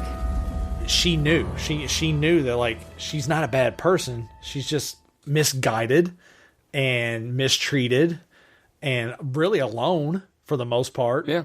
She had these abilities that she learned and could control. And unfortunately, she was put into this situation where literally all hell broke loose. Yeah. Just thinking as you were talking just about the demonstration in this reboot of her powers and of the control she had. For me, thinking about the dialogue she had with her mom. Mom, I'm going. Witch. I'm not a witch, Mama. There are no witches. The devil's got her now. It's not the devil, Mama. There are other people out there like me who can do what I can do. Poor child. Don't you know? Don't you know he's working for Mama, you? it's inherited. It was passed down from Grandma and it skipped you. You know that. No. Maybe it came from Daddy. He gave you cancer. I thought you were cancer. Oh, that's awful. Don't say that. Lost by the giant. Say all you want, Mama, but I'm going. By your creator. By the creator of the whole universe. By him. And nothing's gonna stop me. Son, you to hell. That whole kind of, you're getting a little more backstory then on that, and like the context of that, and then the realization of like, yeah, okay, she has these powers, can be used for evil, but she's choosing to use them for good. For me, coming from the Christian religious background, there it is. There was a moment of like, and I think it just hit me as you were talking. Actually, okay, you're displaying the goodness of what is taught within Christianity. Right. Oftentimes it is abused and manipulated. Well documented on the show how I feel about all of that. Right. And especially in regards to Carrie and her mom. Yep. You know, and the abuse that is handed down from generation to generation, but then seeing that like she was utilizing the power that she did have. Yes, it was for bad because she's killing people. Right. But, she was pushed to that. She had a control, yes, of that. Even within the chaos, she had a control. To do good. Yep. I don't know. So then, for me, there's a little bit of redemption within all of it, I guess, that I'm like, okay. And then you even see it on the back half. I mean, you see the regret that she had from what she did. She was pushed to that point, and she comes home because of her regret of what happened. I think you see it better in this one that she almost is at that point where she's like, I am willing to forego my special abilities. Right. To not have that happen again. Yes. Her performance, she was able to touch on that. And then seeing that play into Julianne Moore on the other side of that, her nefarious plans of what she's wanting to do. Yeah. Basically lull her into a sense of security just so she can kill her. Right. I mean, just watching that whole entire thing play out, it was powerful. Yes. It was really, really powerful. And now as I'm thinking about it, because I'm trying to recall the original, the way the rocks came down and the house caved in, on the original just kind of caved in on Carrie. I believe the house just kind of caved in, yeah. Whereas this one, she made an intentional choice to stay, realizing and understanding like, it's better that I'm not here. Right. Like, it just all of that, again, self-sacrifice. It has to do with pacing, writing, storytelling, that I feel like Brianna's right. We have a different viewpoint on, obviously, on this one, I believe, you know. Well, you brought it up. Should we go ahead and do we have a collective ranking that we would like to do on this? Do we have I don't know. You're the leader of the show. You Here's tell the me. thing. I look at it from my standpoint, I would give the remake of Carrie 2013. I give it a full 1,000% upgrade from the original one. And again, like I'm saying, I'm not comparing. I'm not doing it side by side. I think they're parallel and they're doing their own thing. Sissy Spacek's performance was incredible. Yes. You know, the things that she was able to do within that shitty script. Yes. Okay? And not really having a great cast around her. Exactly. Which actually elevates her acting ability, right? No shit. That's what I'm saying. She took a subpar script, a cool concept. And I think we talked about that originally. Yeah, but a subpar script and a shitty cast and elevated the film. I think we ended up giving that film, a 3 maybe a 2. Yeah. I can't remember. But it would have been a 1 if it was anybody else. Yeah. But because it's Sissy Spacek and she did such a great job, it elevated it up just a couple notches. But however, we're talking about 2013 Carrie. Yeah. This, for me, is a 5 all the way. It's a Big Lebowski. What would your opinion be? I would say from storytelling, the fact that the pacing, all of that, I would put it at a low 5. Okay. But because of the actual content, and I think that was my pushback on the original, if I remember right, like, because it is one of those, it's just like, it might be because I have daughters. Yeah. If I'm being honest, it very well may be part of that as well. That's the only reason I would put it as a 4. So it is more of a personal feeling, not a movie critic. Okay. That I would put it as a 4. As a critic, yes, I would move it to a 5 for sure. I'm the dude. So that's what you call me, you know? I think it's close enough that we can go ahead and officially mark it for our show as a 5. It's a Big Lebowski treatment. It's a fantastic film. I'm glad that I watched this version. Yes. That way I don't have to worry about the older version because I felt like this is how the story was supposed to be. This is it. And I know a lot of people will hold the original one in higher regard because it's the original. It's the first one, blah, blah, blah. I think even Stephen King, you talked about that. It was the first of his novels to be made into a film. And so he holds a special place in his heart. But just look at the content, look at the presentation, look at the way the story evolves over the course of both films. It's just so much better in this one. They didn't deviate from the story in this. They enhanced it in every possible way that you can enhance the story. Yeah. They did it. And it made it so much more palatable, more believable. It was just fantastic. It was a great movie. A really, really good movie. So I'm glad that Brianna suggested that we do a side-by-side comparison of the films. This was a lot of fun, adding that to this Halloween special. I'm glad. And thank you very much, Brianna. That was really cool for you to suggest that. So it was a bloody good time. Oh, wow. I hate you so much.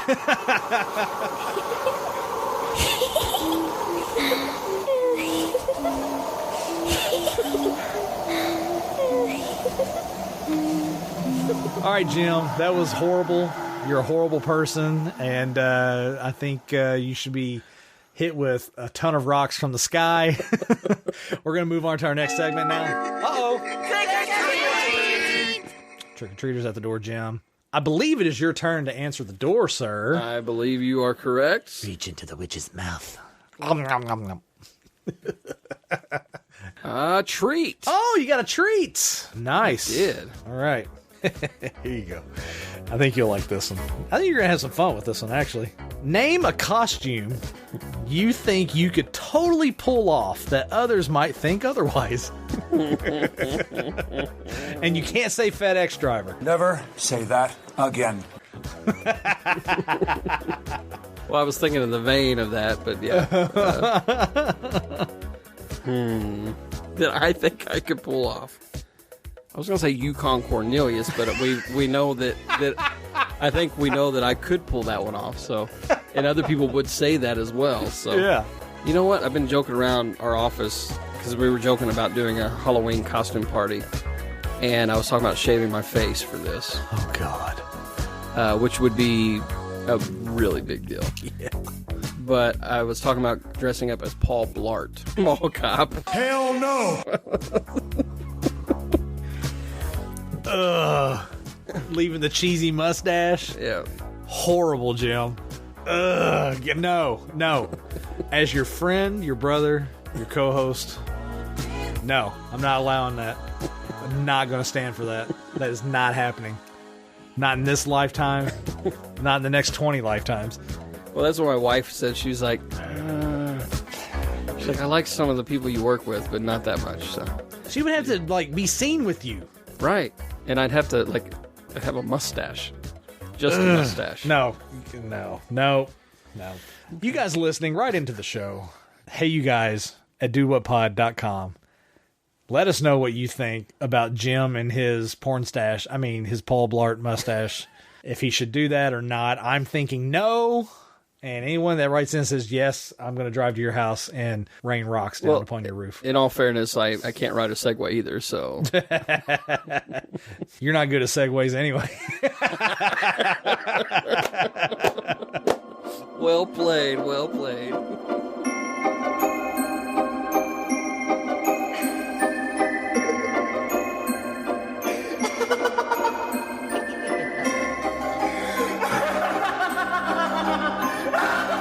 Let's talk about some more scary stuff. Some more scary, spooky stuff, Jim. It is our Halloween special. It is. So, I mean, it only makes sense that we would talk about some scary stuff. We put it out to All Access and on our Facebook page. We wanted people to write in to the show and give us some scary stories, Halloween related, maybe. Some crazy stuff that happened to them. Give us some crazy, scary stories that we could share on air. Goes right along with the theme of our show, of this special. Friend of the show, we already mentioned him earlier, Stephen A. Turner, talking about Quantum Leap. Right. He did not disappoint. He wrote in to us and he shared some scary stuff that has happened to him at his place of employment. And I'm going to share some of that with you guys that are listening right now. And you haven't read this, have you? I haven't. You started to. And then I thought, okay, I need to hand it over to you because I know that you guys used to do ghost hunting. Yes. Which we'll go ahead and link to that. Absolutely. The Ghost Stories episode that you and Steve did last year. Yes. We'll link to that for people that like ghost stories. Mm-hmm. Which is a lot of fun. We talk about some crazy, silly, just out there haunted places here in the tri-state, along the Ohio River in the Ohio Valley region, so to speak. Some crazy stuff that has happened in our time of being a ghost hunting paranormal group. And we're linked to that show. It's a lot of fun. It's a long episode, but my God, it's got a lot of fun stuff. It was a lot of fun. Yeah. I saw bits and pieces of this, and I was like, I feel like Brian should probably lead with this one. Because normally I'd read the emails, but I was like, I think he should probably. Yeah, I'm going to share some of the spooky haunted stuff that Steve sent us. Now, Steve works at a place over in Owensboro called MPD. He's a salesman, and I believe they sell breathalyzers is what they do for police officers, police departments across the country. MPD? MPD. I have no idea what the MPD stands for. Don't even ask me. Monster Protection Department. I like it. That we're going to go with that. And I think I found the title for this episode. But MPD is a very big building. It's a huge building right there on 9th Street in Owensboro. Very big. It's in an old part of town. It used to actually be the old GE building in Owensboro. So it's been there for a very long time. It's got a lot of history. It's just a really big building. People from Owensboro know what we're talking about here. But he's told me some stuff before, but some of the stuff I was reading in this, I was like, what the hell? So do we need to have like some spooky music? Oh, yeah, we'll definitely have some spooky music back there. It'll be a lot I just want to make sure we're all like... Yeah. I'm going to set the tone here, little Jim. Ghost story around the campfire. Yeah, ambience, it's going to be a lot of fun. We're going to set the mood. We're going to talk about some scary stuff that happened at MPD. Now, we'll start off by saying some of the things that he talked about in here is the fact that the building has multiple floors. Like I said, it's a big building. He said there are multiple floors in the building that have gone untouched for many years. That doesn't sound ominous at all. Well, this next part will definitely sound ominous. It's gone untouched for many years, and it looks as if people vanished from their desks. Everything from Coke cans, old newspapers, and files that are still laying on the desks as if employees just disappeared. Now, there's nothing paranormal about that, but it's so weird that you would have space in a building so big that is still used today, but just has this weird kind of like historic preserved look to it where people just vanished from their day-to-day life. That's the vibe that you get when you walk in there. Don't they have janitors? Well, I mean, like you said, it's on a floor that they don't use. Just don't they don't use that section of the building. Maybe it really so is. Maybe it really is the monster protection department. I don't know. Steve's been holding out on us. He really has. Man. Okay. Is that just a fun fact? That's not a fun fact. That's a freaky fact. That's a fun fact to kind of lead into what is going on with the building. Gosh, okay. Ew. It's been stated that there are several overnight cleaning ladies that refuse to clean the building alone because they've had multiple complaints that the building was haunted and they won't come back to clean. Dude, I'm getting chills already. What the heck? I'm telling you, man. I'm telling you. I mean, obviously, like I said, big building. It's got an ominous vibe to it. You got the unsettled nature of these parts of the building that look untouched for years.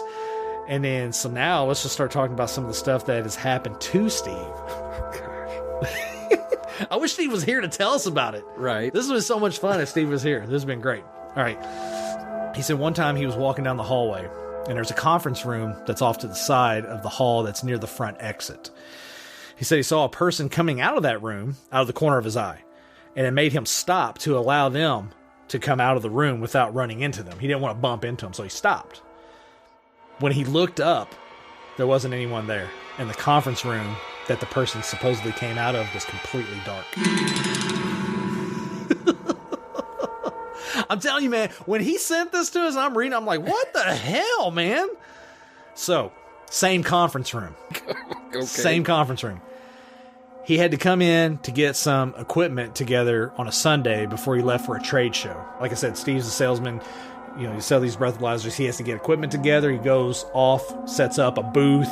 People come in, check out their product, all right? So while he's in the office, he heard a loud meeting going on with several people talking. Several people. Now, keep in mind, this is on a Sunday. So he thought it was odd. Strange, even. So many people in there on a Sunday. So he walked down to see what was going on, and when he got in the room, it was dark and no one was inside. This is what I'm talking about whenever I was like, I want to get some spooky, scary stories from our listeners that tie into Halloween. This is fun stuff. This is fun to me. This is fun. I love hearing stuff like this. It's unsettling, but I love it. Yes. I'm terrified, but then I'm also wanting to talk to Steve about marketing opportunities for Do What now. Or all these trade shows and stuff. But anyway. That's funny. He goes on to say that when you come in the front door, so there's a guard office that stays dark. So it's almost like no one's ever in there. Like in the building? Yeah, like inside the building. Okay. So one afternoon when he was leaving, out of the corner of his eye, he saw someone in the office and thought it was the maintenance man, who he's good friends with. So he stopped to talk to him. When he opened the door and went inside, no one was in there. What? That's not like I saw you out of the corner of my eye. That's like if you're going into a room. Yes, like you saw someone in there. It's not like, I saw movement. No. I'm going blind. Yes. So it's one of those like I saw my friend that I know, that I interact with. I'm going to go say hi. Oh, shit, he's not in here. And it's still dark. Yes. He still works here? He still works there. Dude, what is your problem, Stephen A. Turner? My gosh. I'm going to finish up with this story here. Now, he's told me this story before, and it still trips me out whenever I read it and I hear about it. So there's a restroom that he'll go and use the facilities in, do his business. He said there's been multiple times that when he's washing his hands in the bathroom, that he's felt and heard someone come in the door. You're in a space and you feel like the door, someone's coming in. So he's felt and heard someone come in the door, but when he would look up in the mirror or turn around, no one would be there. And also, in this same bathroom, there's one of those trash bins that has a lid on it to where when you hit the lid, it kind of rocks back and forth. Nope. He said nope. He said that trash bin, the top moves back and forth on its own as if someone is throwing something away, but no one is there. Shut up. Golly. No, thank you. No, thank you. MPD. MPD. Huh? Yep. Stay away from that building. Definitely stay away from that building. I was going to say you guys should see if you can, get the team back together. I tell you what, man. See, I'd heard the story about the trash bin, but I didn't find out about the untouched floors of the building literally recently. And when I heard about that, alone, look at my arm. Look at my arm. Yeah, it's one of those like, ooh. I got the hair standing up on my arms, dude. It's unsettling, man. And that's where you guys need to go and stay. You need to stay the night on that floor. And dude, I'm so down for it. I would totally do it in a heartbeat. And then you guys come back and report. And absolutely. You could play some of the EVP stuff you've done on the ghost stories. Tune in next year for... Yeah, seriously. I think you guys should do that, and then we could do a special next year. Oh, it'd be fantastic. Of the MPD. That's all on Steve. He's got to see if he can make it happen. Steve, you got 2 jobs. Get it where you and Brian and whoever else, not me...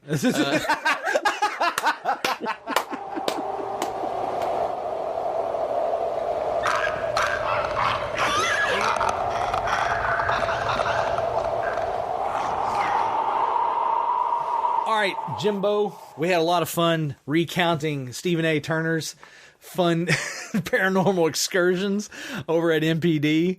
You're not down for going over there, and I don't blame you, but I'm totally down for it. All right, let's move on to the next segment of our show. Oh, hey! We got trick-or-treaters at the door, Jim. I believe it's my turn to check the door. I think it is, yeah. I'll give them some candy corn, and just to mess with them, a canned good. I'm going to put the... a can of corn and candy corn. Can of corn and candy corn. Let's see. I got a trick. Oh, I got another trick, man. I don't think they're going to be anything darker than the first one. That was pretty damn dark. Although, I'll be honest with you, I was reading some of my questions I made for you that I'd forgotten, and mine are equally dark. What is more terrifying? Being levitated by an unseen force? Objects being moved by an unseen force? Okay. Or seeing an apparition?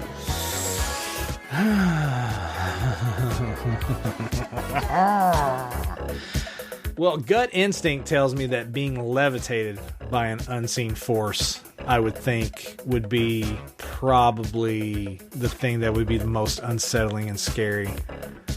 But in all the time of being a paranormal investigator, not having seen an actual apparition, I can't really respond. We talked about the Tales from the Studio Ghost Stories special that we're going to link to, where Stephen A. Turner and myself sat down and talked about all of our ghost hunting excursions. And I recounted a story from the Standard newspaper in Boonville about a large black mass. You guys have to tune in to hear the whole entirety of that story. It's crazy. Yeah. It's absolutely crazy. Yeah. But a black mass is not the same as an apparition. No. That's two completely different things. It's between being levitated by an unknown force or an apparition. I'm going to go with being levitated, but I would say that if I saw a full-blown apparition, there's no... You'd be changing your pants? That's what I was about to say. There's no guarantee I wouldn't shit myself. Honestly. Should have wore the brown pants. Whoa, hey! More trick-or-treaters. Where these guys come from? Probably a van load of kids just getting dropped off. Scouring our neighborhood. All right, your turn to draw. All right. Trick-or-treat, trick-or-treat, trick-or-treat, trick-or-treat. Treat. We got treats. This is a really simple question, man. Haunted houses, yay or nay? Now, I'm not talking, my uncle died in this house and I think he's haunting the second floor. No, I'm talking about like you pay to go. You know, I feel like we've talked before about my haunted house experiences. Have we? If we've talked about it on air, I don't know. I'll be honest, I have never really been a big haunted house person. Really? In fact, I hesitate to even tell this. I've had a sad childhood. So you know how the church world tends to just replicate everything else? Yeah. They just put like a little spin on it. Yeah.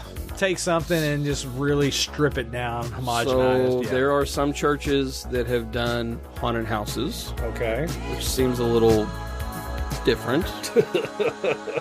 But they call them judgment houses. What the hell did you just say?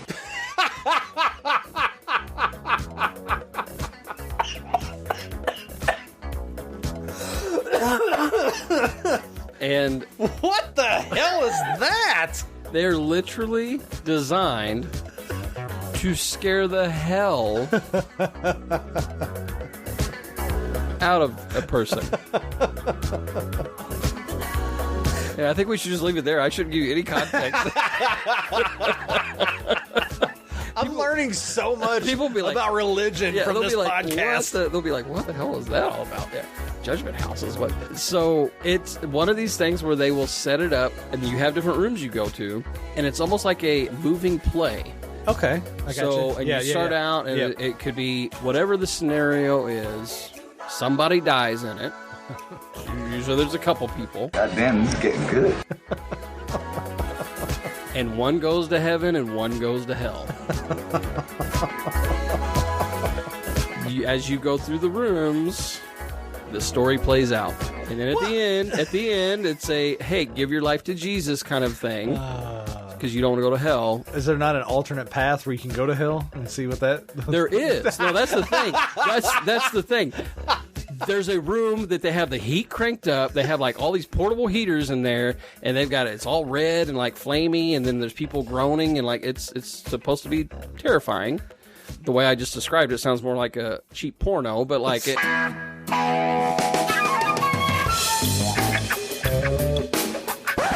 Oh, you're going straight to hell for that one. It's like, I was thinking like a shitty room from Airbnb. Or that too, yeah. Again, we don't. The thermostat was broken and the neighbors wouldn't shut up. Yeah.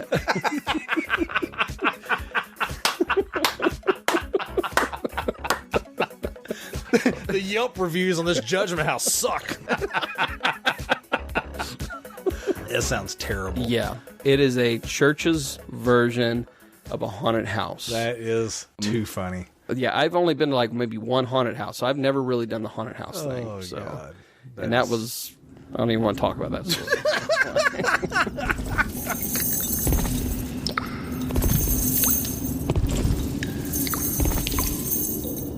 Well, you know what, Jim?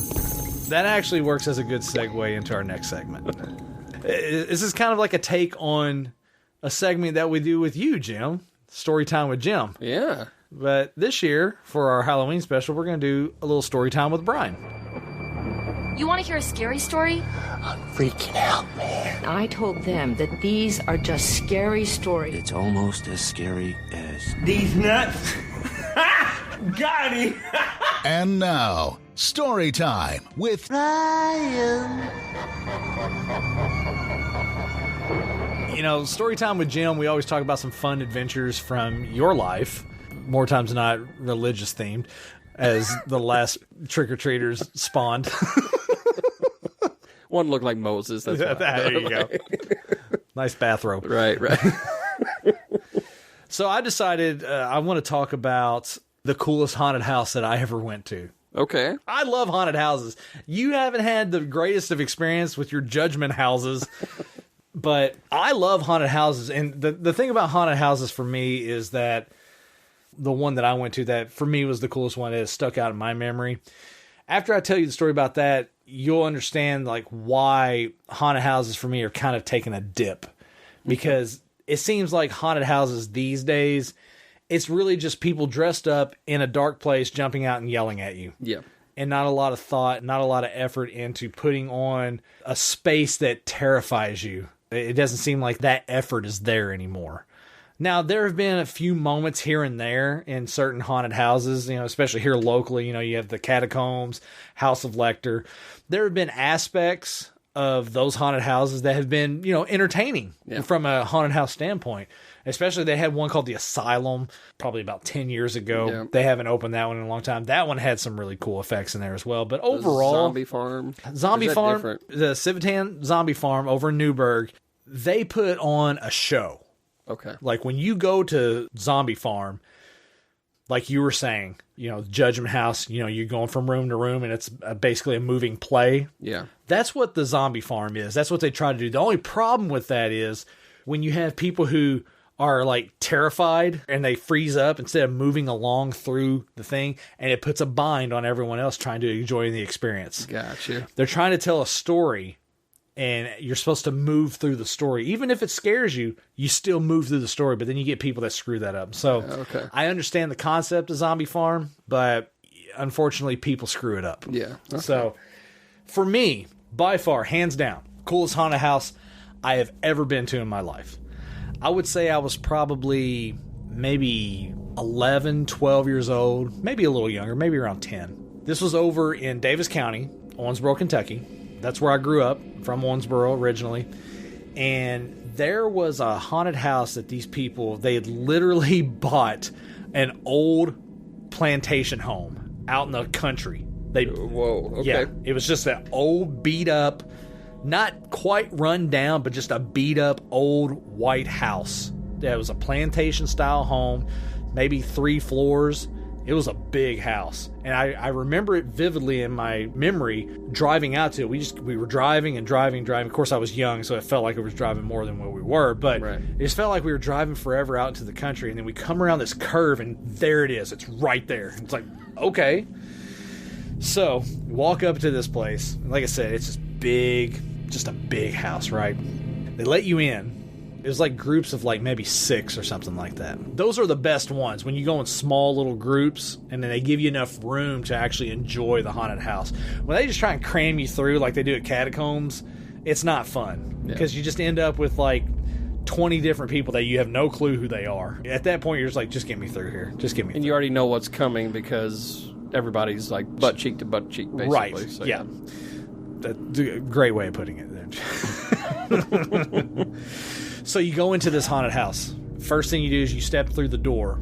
And as soon as you step through the door, you're in a dark room. They've intentionally walled off that section so it's dark. And they keep you there until you're at that in-between point where your eyes are trying to adjust to dark, but you're not quite there yet. And then they open the door and you go through. As soon as you step in, the very first thing you do is they have like a pool on the ground of like green, nasty looking liquid. It's like bubbling, and they got the lights glowing on the side, and so it creates this weird ambiance. And it's got a rickety kind of like footbridge that goes over it, so you have to walk over. So right then they're creating in your mind this unsettling. It's like, was something going to come out of the water? Something going to come from over here? You know, they're already messing with you from that point, because they just, by simply just having you walk over a little rickety old bridge over a pool of green liquid that's bubbling with neon lights and black lights and stuff. So you're like, okay, that's pretty crazy. You're going from room to room, and they got it like decorated up. You know, it's like old style home. You got skeletons and all kinds of stuff. People dressed up, and they're coming at you from different directions. And you're like, okay, this is pretty unsettling. But then they start having you make your way up to the second floor. Now, keep in mind, like I said, this is an old plantation style home, so it's big. Yeah. All right, so when you first go through, you're only going through one part of the first floor.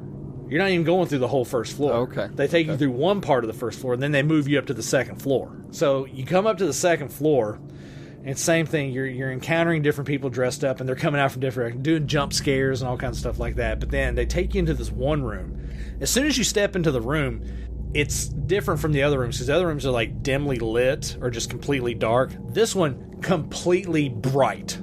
Okay. All right. You step into the room, but when you first step into the room, there's white sheets that are up. So all you see is just a bright light emerging from behind these white sheets. And it's not necessarily a maze, but they got them kind of hung up to where you have to kind of walk in between them and walk around. So you don't know at any point what's going to happen. But as you're making your way through these white sheets and stuff with this big bright light going on, there's loud music that's playing. But over the loud music, you hear...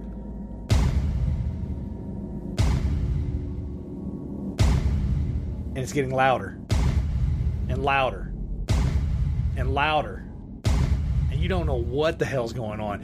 You come around that last sheet, and in the middle of the room is a dude dressed up in a mummy outfit, full on mummy garb, right? Okay.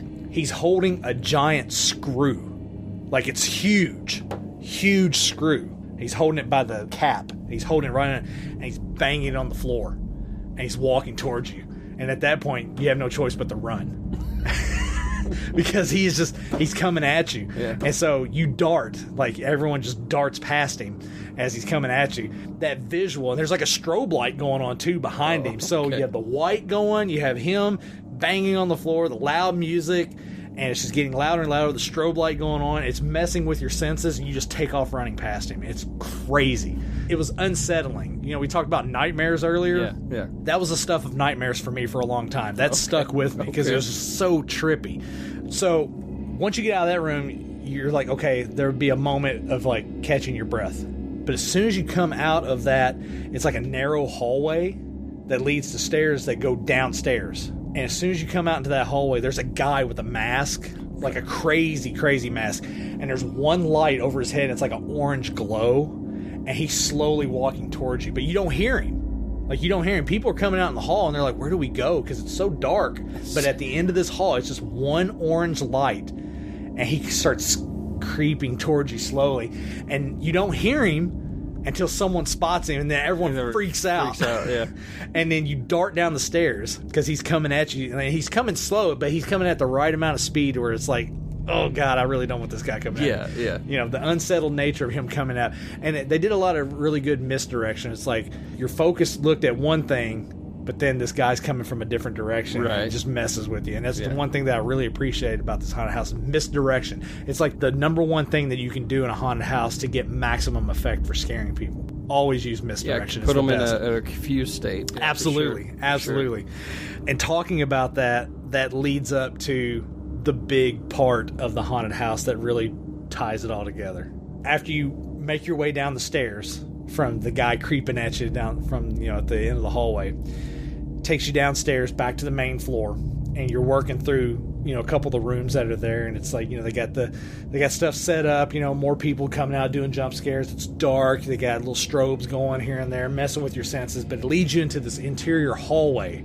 It's like the middle of the house that circles around and goes around the edge of the house. It's really a weird setup. As you come down this hallway, it's narrow, and it's almost as if they made it intentionally to where it keeps getting narrow and narrower, so everyone's more filed in line than they are kind of like side by side, right? Okay, yeah. And so we talk about misdirection. As you're coming down this hallway, it's completely dark, but then you see up ahead like a glow, like a soft glow, and you realize it's candles. Love this. This is the best. Oh, it's so good. So you're walking, you're getting closer to this glowing area, right? It comes down to this narrow thing, and it opens up into like this like little cubby. It's like space over on this side, on the right, and then there's space on the left. And the space on the left, you know those big old style bathtubs? Like the big ones that they rest on their feet and they're above ground? Yeah, with like little claw feet or whatever. Yes. So they have one of those. And it's sitting in this little cubby to the left, right? And there's candles all around, and the wax is dripping down on the side. And you look in it, and the tub is filled with quote-unquote blood, almost filled to the top. And so you're looking over there, and you're thinking, something's about to jump out of that blood. Something's going to come out of that blood, right? Classic misdirection. You're looking over here to the left, right? Right. But on the right... I don't know how they did this. I don't know how they set this up, but the greatest scare I have ever experienced in a haunted house ever, hands down. And this was the finale of the haunted house right before you go out. It's so perfect. Misdirection got you looking over at the bloody bathtub with the candles dripping in it. It's got the glow and the ambiance, and it's dark and it's mysterious. On the right-hand side, the front end of a car crashes through the wall. What? Yes. The front end crashes through the wall, and they have the lights on high beams, and they have the horn rigged up to where it's... They have it set up to where when it crashes the wall, it stops just in time before it hits anybody. And so they have it set up to where when you're walking, you're not going to get hit. Right. But the classic misdirection, they have you looking at the bloody bathtub, and then this car comes crashing through the wall. It was insane. I cannot tell you how high I jumped, man. It scared the ever-living shit out of me. Wow. And it has stuck with me to this day. And after that, you make your way through and you go back outside, and then the people that were working there, and give you little treats. You get like a little goodie bag or something for coming there. And it was a lot of fun. But that car crashing through the wall has been a centerpiece in my brain for haunted houses, and the idea of how to do proper misdirection and a proper jump scare. Yes. It was perfect 1-2 combination between the two, of the jump scare and misdirection. It was perfection personified within a haunted house. I don't know how they pulled it off. I don't know how they did it, but the genius behind it has stuck with me to this day. And so that was the story of the coolest haunted house I've ever been to. Nice. I say between your experience there and my judgment housing, we should have a Dude What haunted house. It's just showing Rosemary's Baby over and over God. Again. The worst of horrors that no one would ever go to.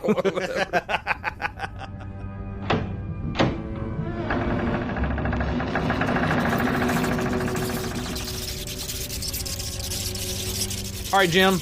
That was my story of the coolest haunted house I've ever been to. I hope you guys enjoyed my retelling of that, since we're sharing some fun ghost stories here between Stephen A. Turner and his adventures at MPD, and then my coolest haunted house story.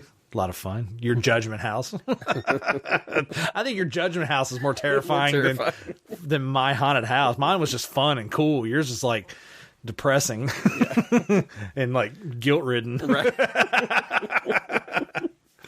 The true spirit of the season. Oh, hey! Maybe these people here that are coming to the... will brighten our day. Are they Jehovah's Witnesses?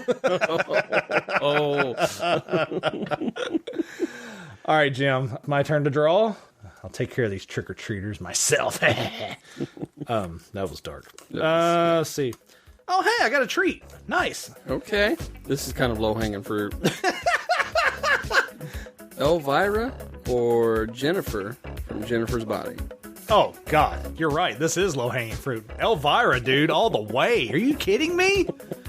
Absolutely. Elvira, the mistress of the dark. Oh, my God. All right, look, here. Let's do some serious talk here, okay? I have loved Elvira ever since the first time I saw her when I was really young. I don't know. There's something about her. There's a couple things about her. No, she just...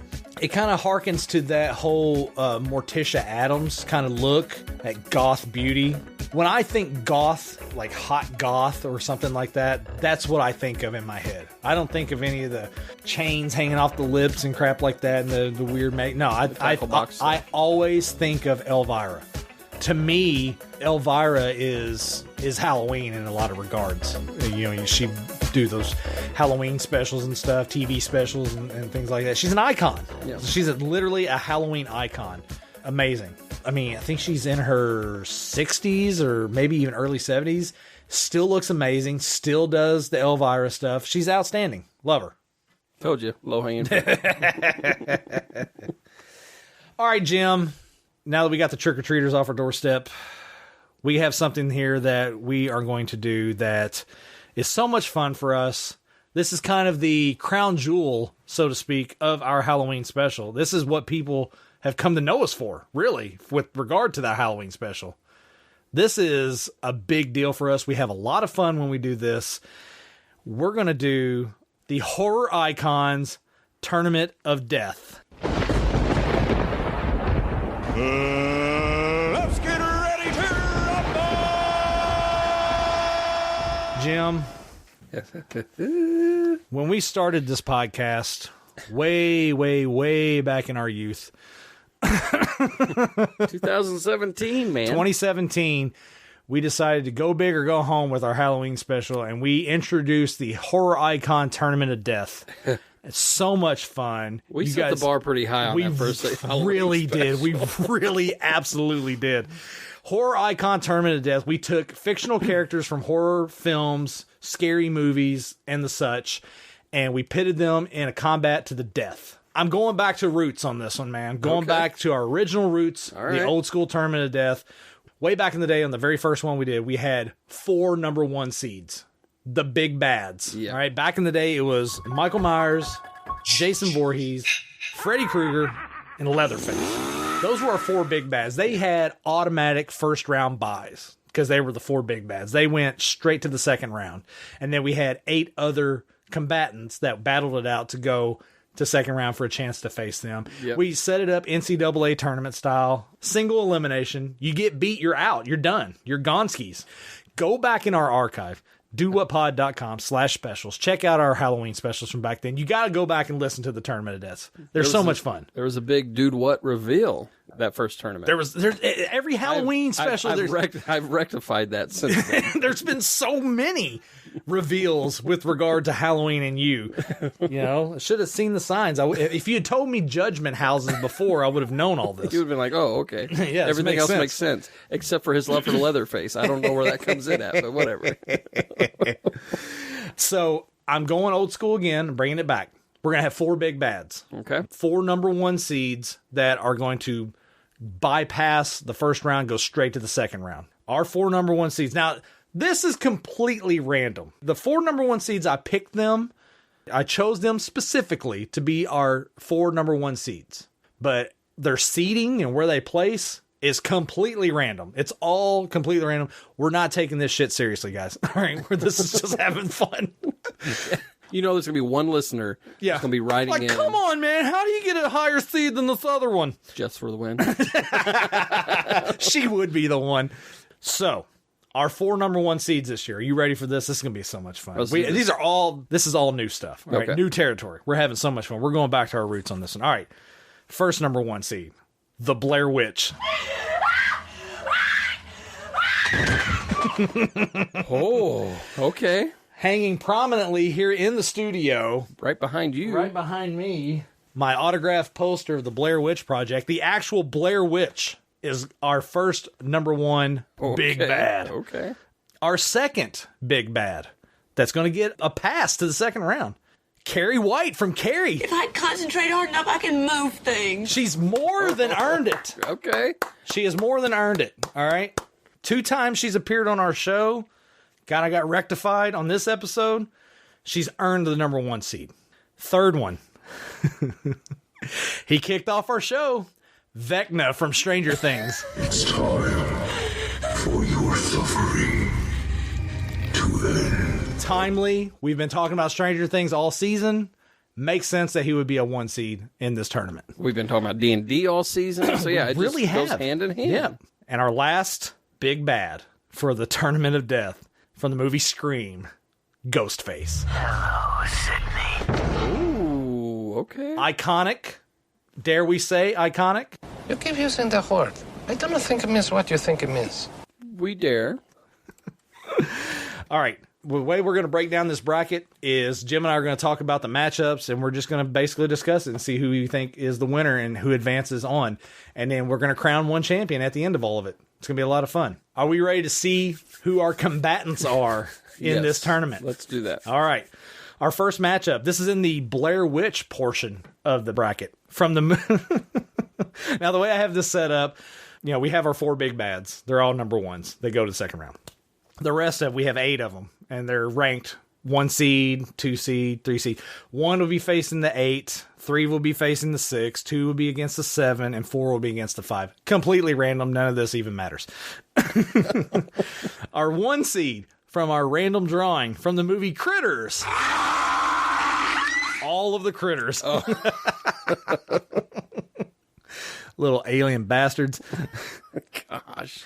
They are going to be taking on the 8 seed in a return from our second tournament of death, Samara Morgan from The Ring. 7 days. I've decided to bring her back. Ooh, my girlfriend. Samara did some damage in that last one, but we're going to see how she fares in this tournament. She's made an appearance on most of our Halloween episodes. She really has. It's always been glorious when she does. It really has been. It's awesome. In the Carrie White portion of the bracket, the 3 seed, Beetlejuice.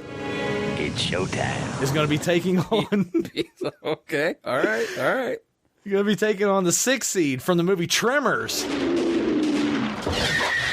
The Graboids. Ooh.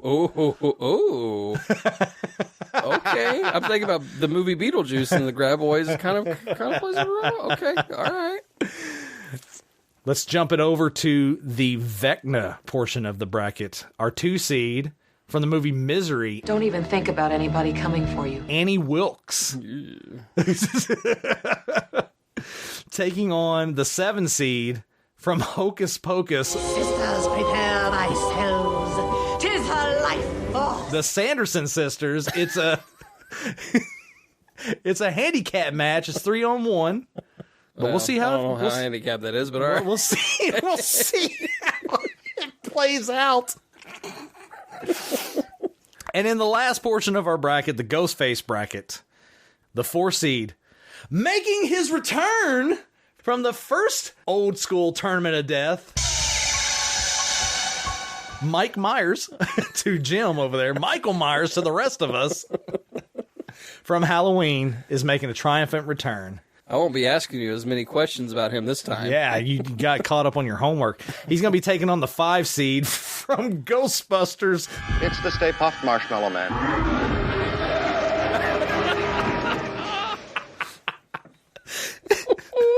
All right, let's ring the bell on this. Let's start in the Blair Witch portion of the bracket. Critters taking on Samara Morgan from The Ring. Look, here's the thing. The critters are annoying as hell. Yeah. They're a little bit dangerous because of the teeth and their size. They can move really fast, but it's frickin' Samara Morgan from The Ring. Okay, so I'm a little partial to Samara. Yeah. And it's been so stinking long since I've seen the critters, man. But from what I remember, yeah, I would have to give it to Samara just because I like her. Absolutely. Absolutely. Samara. Ruined the TV in the living room, whatever. But That's okay. That's okay. We're fine with that. Taking on the critters, from what I remember of them, that she would win that. I agree 100% with that. All right, moving on to the Carrie White portion of the bracket. We got Beetlejuice taking on the Graboids from Tremors. Any thoughts on this? Well, Beetlejuice is dead. Yes, he is. And from what I remember in that movie, he became basically his own Graboid at one point. Did he not? I vividly remember a black and white striped Graboid. Yes. Yes. Where he basically became a giant snake with his head and so he basically became a Graboid. So he neutralized the Graboids. Yeah, so I think he could fight on their territory, but he can morph and shape. But Gina Davis did ride a snake. Careful. Oh, my. Excuse you? Not that snake. She rode one through the ceiling and ate him during the seance. Yes. Yeah. So, yeah. I mean, all right, let's put it this way. If he turns himself into a snake/graboid and fights them on even ground, would you give the edge to Beetlejuice? I would, only because, if anything, he could be eaten by a graboid and then explode him from the inside by morphing into something else. This is true. This is true. Because, again, he's dead, so it's not like you really kill him. But I kind of want to give the edge to Beetlejuice. And again, maybe because I'm partial to Michael Keaton. But then again, you know, the graboids, they're kind of one-dimensional, really. They go one way. That's it. And they can be tricked. It's true. They can be tricked. Just, you know, if they're picking up good vibrations, then... I'm not playing Beach Boys. I know. I sometimes like to just insert little things like that. Oh, I bet you like to insert some things. No, you didn't. Yeah. All right, so we going with Beetlejuice on this? Let's do Beetlejuice. Let's go with Beetlejuice. All right. Let's move it over to the Vecna bracket. Yeah. Annie Wilkes from Misery taking on the Sanderson sisters from Hocus Pocus. Now, Jim. Yes. What are your opinions? Okay. Because you already mentioned that it's not much of a handicap. Yeah. So here's actually a fun fact. Here, okay. What you got? I have never seen Misery. You're the goddamn devil! Jim. Dude, what? I don't make a habit of revealing movies that I've seen on this show. For the simple fact that I like to keep a little bit of surprise and spontaneity. Yes. But this is fucking Misery, okay? You've never seen the movie Misery? Or no, I've never seen it. This right here is definitely Misery. Having to have this conversation. When you said Annie Wilkes from Misery, I know just from culture. Yes. Okay, yes. From pop culture. I have no concept. bearing whatsoever. What it's about, nothing. I just know she's like crazy. The movie Misery is about an author who has a series of books that revolves around this one character named Misery. Annie Wilkes is self-proclaimed his number one fan. He gets into a car accident. She saves him, keeps him at her house. Okay. She finds out that he is ending the series. She refuses to let that happen. Gotcha. And there's when a cat and mouse psychological game happens, and she is dark, and it's played by Kathy Bates, friend of the show, Kathy Bates. Wow, I cannot believe you've never seen the movie Halloween. Misery. There's Every freaking Halloween, there's at least one reveal, and you've never seen the movie Misery. Yep. I cannot believe Never seen it. That has to be rectified like immediately. That is a fantastic movie. Yep. James Caan. Oh my God. Yeah. So good. Yep. Never seen it. So good. All right. Well, you have no frame of reference on this. I just know, and see, like, it's kind of like when I revealed I'd never seen Halloween. I was trying to describe Mike Myers. This here, I was like, yeah, she's a crazy lady. Obviously, you gave me more context. She's not just a crazy lady. So, yeah, I don't know. But like I said, just based on the little bit that I know from pop culture, I would say that she'd have a one-up on the Sanderson sisters. Well, the Sanderson sisters are stupid. Look, here's the thing. Like, I don't understand the appeal of Hocus Pocus. I really don't. I don't get it. I've heard nothing but like horrible things about the sequel. Same here. Yeah, and I didn't care for the first one. I think they're whatever. Annie Wilkes is medically trained. She knows how to drug people. She is dark. She is tough. She's strong. You don't want to mess with her, especially if she has a sledgehammer. I'll just leave it at that. She's a real witch. She is a real bitch. She's a bad witch. She is really. Yeah. Okay. We're going to go with Annie Wilkes. Okay. And there's no arguing with me on this. That was kind of what I was There's no arguing with me, Mr. Man. Watch Misery, you understand that reference. Okay, moving on to the other part of our bracket. The last part, the Ghostface bracket. Michael Myers from Halloween, looking to get a little redemption from his outing in the first Tournament of Death, going up against the Stay Puft Marshmallow Man from Ghostbusters. Jim, what do you think?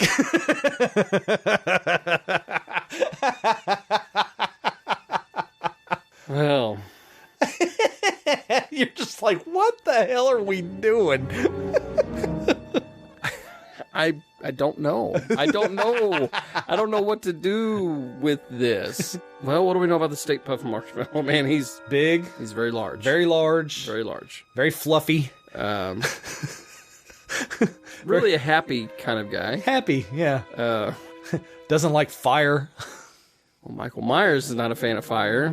This is true. But Michael Myers seems to survive fire. Yes. Whereas I don't think the Stay Puft does. So nope.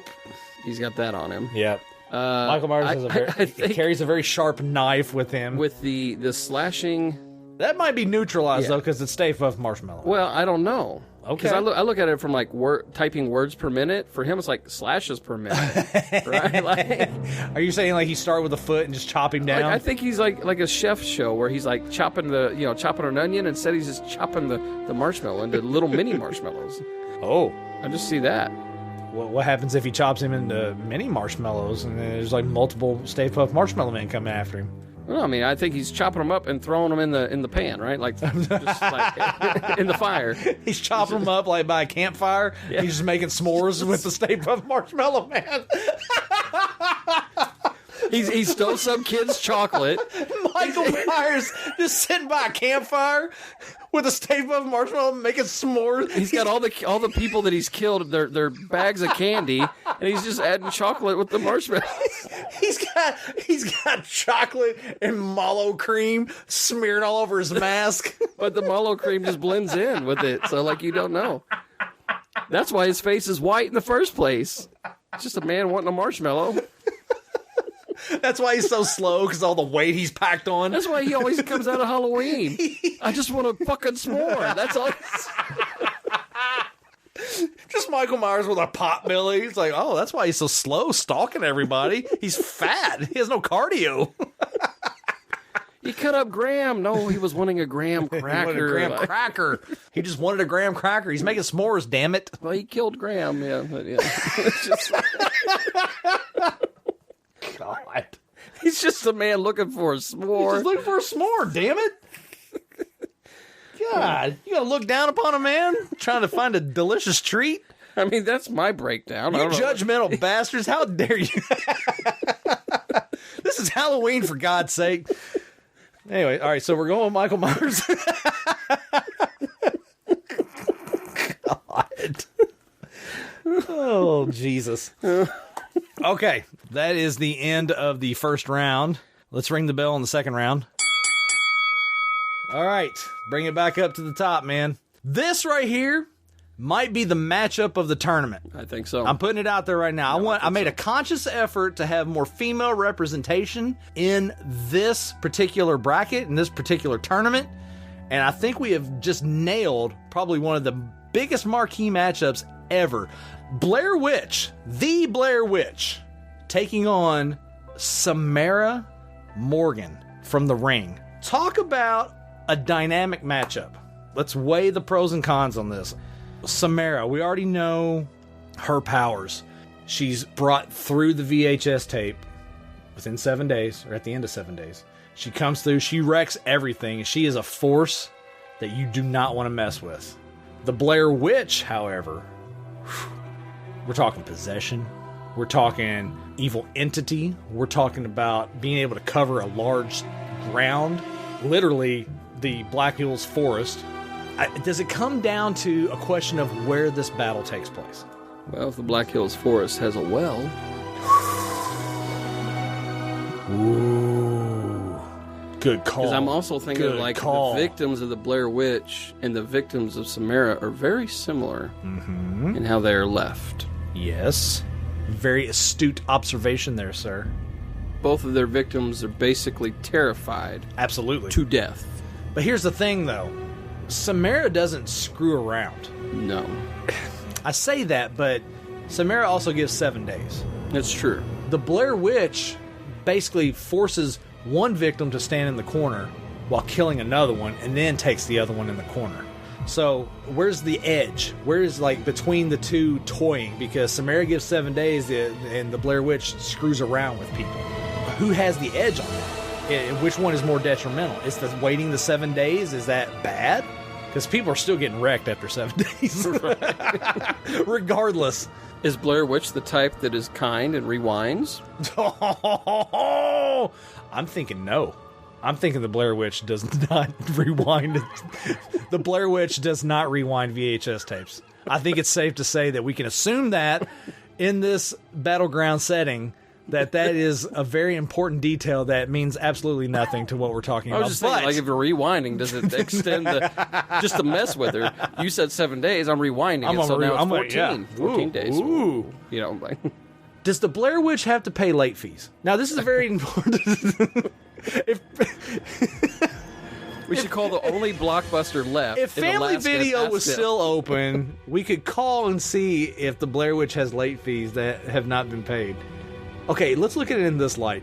If Samara Morgan was the manager at Family Video and the Blair Witch did not return their VHS copy of The Ring back in a timely fashion, does that alter your opinions of how this battle plays out? Well, no, because then Samara would have to stand in the corner while she takes out Frank, the part-time, the assistant manager at Family Video. The part-time assistant to the manager? Yeah, the assistant to the manager.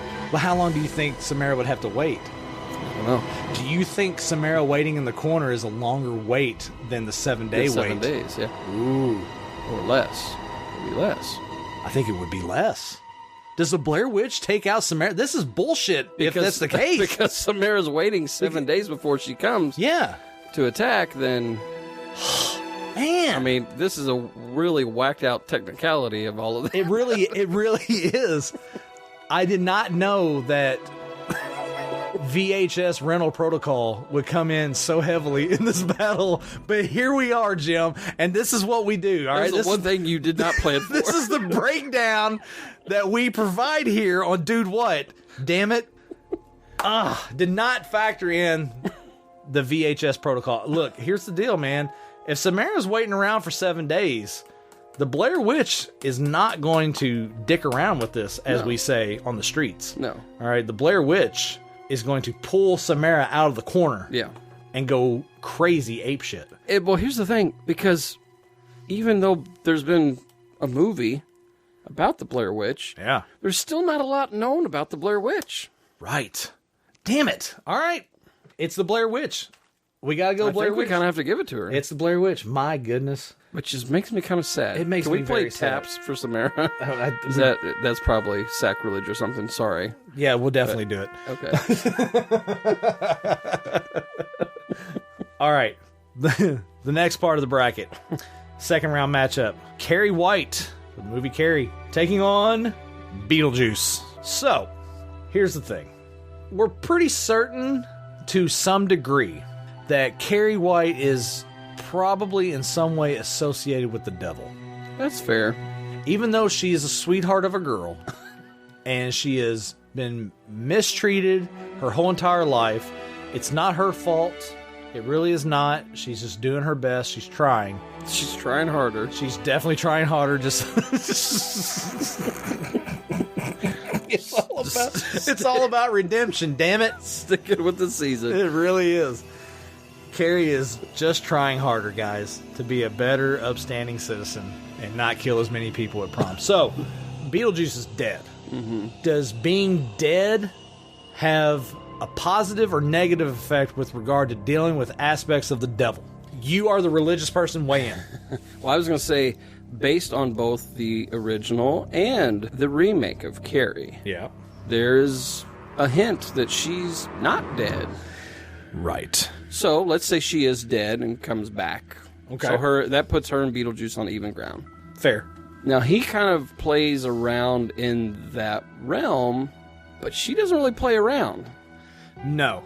And, to be fair, he can only play around in the realm of the living if his name is said 3 times. True. Now, is Carrie the type of person who is going to say his name 3 times to conjure him up and have to deal with him? No. I don't think so either. She's a teenage girl. And in fact, she'll probably use more caution because, like stranger danger. Yeah. But she's the danger. She is the danger. She really is. So the Beetlejuice is entering into a danger zone, messing with Carrie White. He really is. And she is nothing but just fully gained control of her powers. She feels regret from her powers, but she has full control of those powers. And it's kind of like, her mom stabbed her in the back. She's not going to let that happen again. Yeah, I mean, depending on how she feels about Beetlejuice, maybe he reminds her of her dad. Oh, the dad that never was. Could be. I don't like Beetlejuice's chances. Because her dad is dead to her anyway, right? So I agree. Carrie White for the win. Yes. Advances. Very good. All right. Next bracket, we got Vecna from Stranger Things. Gosh. Taking on Annie Wilkes from Misery. Now, Jim, you have shared with us here on the show that you've never seen Misery. I'm very upset with you. Very disappointed, really. Yeah. I'm like a parent. I'm not angry. I'm just disappointed. Just very disappointed in you. So, here's the thing about Vecna. Vecna feeds on fear and insecurities. Annie's not scared of shit. She really is not. If anyone tries to attack insecurities that she may or may not have, she just attacks right back. I don't know that... It's kind of like the Pennywise kind of effect here. Pennywise feeds off fear. Mm-hmm. And if there's no fear to be had, what's Vecna going to do? I mean, seriously. Well, unfortunately, we have not seen the full scope of Vecna. I know. And yes, Vecna is based on a pretty big bad within the D&D world. Right. See, you have more knowledge about this than I do. But the way he's portrayed in D&D and the way he's portrayed in the show are not necessarily the same. Right. What we do know is that, Vecna is a lich, which is basically he's just a corpse. He's a dead being using magic to survive. So you said Annie's not having it. So she doesn't have what I would consider a sense of fear. If anything, she's more determined and driven to neutralize anything that would try and stop her. She adapts really well, and she covers her tracks, and she does a really good job of keeping outside influence at bay. On the surface, she's very unassuming. She's a simple country lady, has a farm out on the outskirts of town, rural area. You wouldn't think much about it. But once you enter her house and you see the sinister side of her, it's pretty scary, really. I don't know that Vecna would have any kind of effect on her, honestly. But the thing is he can't really just be killed. He kind of just respawns. Right. I can almost see them morphing together and him almost feeding off of her. Look, that's not beyond the realm of possibility. I'm telling you, if he puts his mark on her, I think the two of them, I don't even know if they would be like a possession kind of thing. It'd almost be like a partnership. Yeah. Are they joining forces? I could see that happening. I think they're joining forces. All right. I don't think that's ever fully... I mean, we've had the shark possession, but we've never had, tag team. I feel like that it would kind of be an equal matchup almost where they would... Yeah, I think that they would find a common goal and work towards it. I think you're right. Vecna Annie. Yeah. Or Vecna Wilkes. Either way, it sounds horrible. All right, so they've combined forces in a way, so to speak, through some weird symbiotic kind of possession. It's a first for this, really. Not demonic possession, but just kind of otherworldly possession. So we're going to stick with that. All right, our last matchup for round 2 in the Ghostface bracket. Ghostface from the movie Scream is taking on your friend Mike Myers. Mike Myers, yeah. Or... we should just say Michael Myers. Michael Myers. Yes. Yeah. 'Tis the season, am I right? Is. Yeah. It really is Michael Myers' season. It really is. I think so. All right, so what do we got going on here, man? Ghostface has really been many different variations, different people throughout the Scream franchise. Michael Myers has been the same old deadish. He's like a Timex, man. Yeah, he just keeps really ticking. Is. I mean, chop his fingers off, you stab him, you shoot him. Fill him full of marshmallow. What can Ghostface do to Michael Myers to bring him down? I see Michael Myers just licking his fingers as he's heading towards Ghostface. It's just is he licking his fingers because he wants me that bad, or is he? No, he's got marshmallow. He's got marshmallow. He's got mallow cream. Mallow cream. Let's be honest. Michael Myers, extremely strong, very intense, very deliberate in attacks. There's not a lot of grace there. Very much brute force. Yes. Ghostface relies on being very sneaky in the shadows. Kind of likes phones, if I remember right. Colin definitely likes phones quite a bit. Ghostface is going to have to get close to Michael Myers to take him down. Yes. That's not going to bode well for Ghostface because Michael Myers is a close quarters combat type of guy. Right. So, taking that into consideration, I don't really like Ghostface's chances. I don't either. And if I'm just being completely superficial here. Okay. Ghostface versus the Michael Myers mask. Oh, all right. Okay. Michael Myers is absolutely terrifying. Let's put... Okay. Here we go. No, hold up. Let's put the physical to the side. Mask versus mask. This is what's going to determine this, all right? Michael Myers' mask is just iconic. It's terrifying. Yes. Ghostface mask has reached almost an iconic... cartoonish.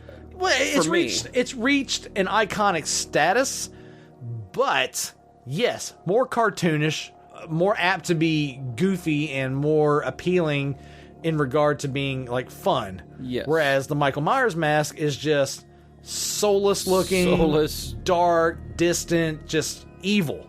Like the face of evil, literally the face of evil. Yes. Yeah. Yeah, for me, Michael Myers... The mask, the physical matchup, you got to go with Michael Myers. Yeah. I like it. All right, Jim. Old school horror icon, Tournament of Death. Let's ring the bell on the next round. This is going to be a big round right here. It's our final four, dude. Or really final five if you count the possession. All right, let's go up to the top, man. I'm so excited about this matchup because I don't know how it's going to play out. I'm very eager to talk about this. The Blair Witch taking on Carrie White from the film Carrie. I don't know how you feel about it initially, but to me, this seems like a match made in hell. Yeah. What are your thoughts? I don't have many. You don't have many? I'm trying to picture how that would play out between them two. Right. If we were to go with the aspect that Carrie is a teenager, Blair Witch tends to mess with teenagers. Does the Blair Witch have telekinesis type powers? I don't think so. Because we never actually see the Blair Witch. You don't see the Blair Witch, and it's not really like a possession. It's more like, think of the Blair Witch of more like a mist or a fog that just kind of is there. It's a presence. It's like a paranormal fog that just makes you do things that it wants you to do, and typically in a very horrific fashion. So in that regard, the Blair Witch is kind of nuts. It's kind of crazy, like the idea of it. But Carrie is kind of being directed by something like a Blair Witch. Almost, yes. I would say, given the opportunity to explore that storyline further, I would say probably something more, not necessarily demonic, but definitely some otherworldly, maybe even hellish, something from a hellish dreamscape, maybe satanic in presence. I mean, this is almost kind of a push, really, if you think about it, because you have one that's kind of like a fog, and then you have the other that takes on a physical presence.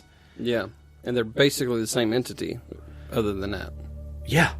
So are we trying to say that they're also combining? Is that what's happening here? I just don't know that the Blair Witch could compel Carrie to do something that Carrie doesn't want to do. True. Yes. That's the thing that I think you're right. Yeah, that's the thing that I'm coming to, but I don't know. And Carrie really doesn't have any friends. Carrie doesn't have any friends to put in the corner. Can't put baby in the corner. Tommy's already dead. Yeah, if we don't have any friends. Sue's not leaving the house. She's pregnant. What if that's the loophole? That Carrie doesn't have any friends? Carrie doesn't have any friends, so she can't be controlled that way. Like, you know, that's fair. I'm just saying. That's fair. And Carrie killed her mom. Literally, Carrie is all by herself now. If we're assuming, based off the ending of Carrie, that Carrie is still, to some degree, alive, yeah, Carrie doesn't have anyone except herself. So the Blair Witch using other people to affect Carrie is neutralized. She's been a loner most of her life. Are we giving this to Carrie? That is outstanding. I don't know how, but yeah, I think so. I like it. I think so. Look, again, I've said it before and I'll say it again. This is only the greatest of top-notch analysis in a fictional setting that you will ever get, and it's here at Dude What. You don't get it anywhere else. None of those other cut rate podcasts. All right, our next matchup for the Final Four. The Vecna Wilkes, Annie Vecna 1. I'm sorry, can you repeat that? Whatever the hell their name is. They're combined. They're together now. Vanny Kilts? Vanny, my cousin Vanny. What the fuck is your problem?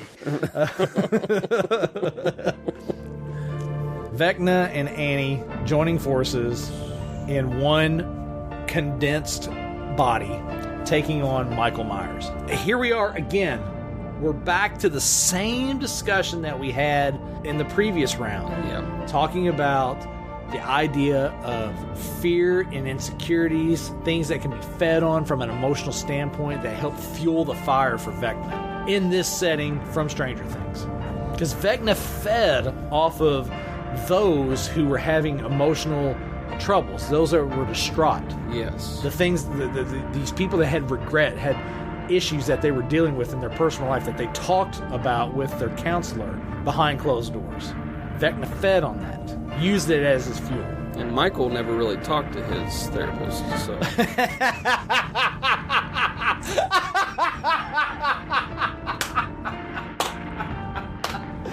Jim Miller! You beautiful genius! You're right! He didn't say shit for like 40 years! Vecna's trying to get into that mind, and he's like, there's like a brick wall there. What is nothing? There's nothing. Does anybody have a password for this? What's going on here?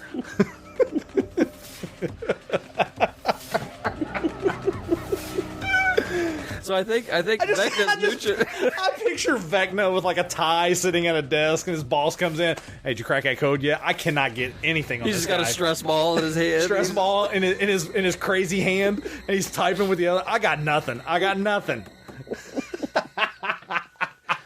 He saw boobs when he was a kid. That's all I know. That's after watching tons of video. That's the one thing I can tap into. He saw titties. Yeah. How many movies are there? Yeah. I've been watching all the tapes, and that's all I got. I got nothing. He saw some titties. That's all I know. Look, man. He hasn't said anything since. I think that neutralizes Vecna. It has to. I mean, seriously. Yeah. Like, Michael Myers is a blank slate. You're getting nothing from him. Yeah. Absolutely. And I think he's nothing to feed off just of. as relentless as Annie, if not more. Oh, way more relentless. And I keep thinking of the new reboot of the Halloween franchise. Yeah. Yeah, I mean, I almost see Annie as like Laurie in a lot of ways of just being relentless and coming back, but... Yes. Look, here's the thing. In our original Tournament of Death, it was kind of like the whole unstoppable force versus the immovable object matchup whenever we had Jason Voorhees and Michael Myers face each other. Now, we've gotten backlash over that over the years, and that's fine. You guys are entitled to your opinion. Write into the show. We'll talk about it, okay? Hey, you guys at DudeWhatPod.com. But, truth of the matter is, Michael Myers is a formidable opponent.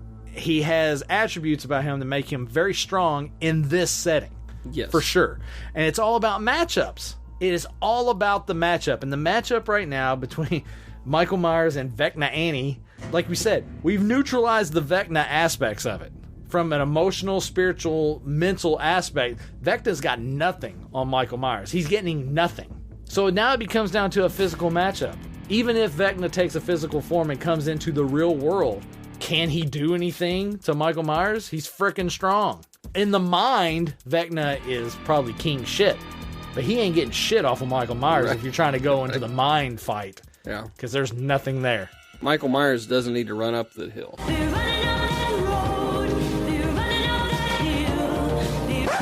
Don't you have to be stupid somewhere else?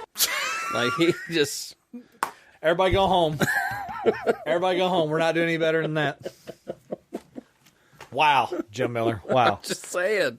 I think Michael Myers takes that one. I'm giving it to Michael Myers. Incredible turn of events here in the 2022 Horror Icon Tournament of Death. Michael Myers. I think he just has extra energy from all the s'mores, and it's just really pushed him into He's riding a chocolate high right now. We're going to see what happens in the all next his childhood dreams have come true. I finally have had my s'mores. All right, here we go. Ring the bell, man. final matchup of the Horror Icon Tournament of Death. The old school. This is crazy. We got Carrie White from the movie Carrie. Really a redemption story. She's earned the spot. She earned one of the #1 seeds of the whole entire tournament. Truly is a redemption story. And then you look at the bottom half of the bracket, another redemption story, making a return from the original Tournament of Death, coming back, Started out as a 1 seed. Started out as a 1 seed, got bumped down to a 4 for this tournament, clawed his way back. He is literally in the championship round. Carrie White from Carrie, Michael Myers from Halloween. 2 icons, especially within this show, this tournament. What the hell is going to happen? Jim Miller, give me your thoughts. I don't know. I'm looking, I'm going, okay, Carrie, she's, again, teenager. Michael Myers, he's killed many. Mike, it's one of those, like, Carrie's got a good body count going, too. So, like, he's been in the game longer, though, for sure. He has been in the game longer. But has there ever been a time where Michael Myers has fought someone with telekinetic powers? I don't think so. Now, if this was Jason Voorhees, I could say that there might be some differences there because Jason Voorhees has fought someone with telekinesis powers. Yes. Okay? But we're talking about Michael Myers here. Now, Carrie, if we go based off of what we've already talked about within the different rounds of this tournament, it's safe to assume that Carrie has been quote-unquote dead and is coming back, or maybe she wasn't dead at all. Maybe she's just buried. Regardless, I feel like there's a certain level of imperviousness to not only pain, but death. I think Carrie can transcend some of that just because of maybe her connection to the devil and her telekinesis. I would say yes, but then I'm also thinking about Carrie before she died and how her mom lulled her into a sense of comfort. This is true. And she did feel the pain of the knife. She did feel the pain. It did harm her. It did. But is this now a situation of fool me once? Well, is Michael Myers going to be one to lull her into a false sense of comfort? No. He's not lulling anyone to any false sense of comfort. Maybe he has some extra s'mores and he comes sit by my fire. She is a teenager. She's looking for friends. Hey. Maybe he gets up and leaves the s'mores there, and she comes and she's like, I've always wanted to have a s'more around a fire. What if, Jim? What if this Tournament of Death is not a Tournament of Death at all? It's a circle of friendship. It is a circle of friendship, Jim Miller. Carrie has been looking for friends her whole entire life. Michael Myers has s'mores out the ass. He has a whole surplus of s'mores. He's just looking for somebody to enjoy s'mores with. She's looking to interact with someone. It's a perfect romance story. This isn't a Tournament of Death. This is a tournament of romance, Jim. Of love. It's a tournament of love. It really is. Halloween love. And you notice Michael Myers is always chasing after teenagers. It's true. I'm just saying. Yes, granted, he's like 40-something now, and it's creepy. Pretty much everywhere he goes, there's blood. So he's kind of attracted to that. Did they just become best friends? I think they just became best friends. I wasn't really picturing the Tournament of Death ending with a romance. Let me tell you something right Michael now. Myers and Carrie White. Hey, they're going to take their time with this, all right? There's no reason to rush anything, all right? They're just going to see how it goes, all right? This is just the first date. Jim, I don't... Imagine me and you. I just hear that playing and seeing them walking hand in hand. Jim, this year in this Tournament of Death, there are no losers. Well, except for all the other ones that died. Except for they're losers. Else. But in our, are we really doing this? In our Michael championship, Myers and Carrie White. Carrie White and Michael Myers is the match made in hell/heaven/earth. They have moved the heavens and earth. They have found love in the Tournament of Death. They found love in the Tournament of Death. And it's all thanks to chocolatey goodness, marshmallow s'mores. God bless the broken road. So happy together.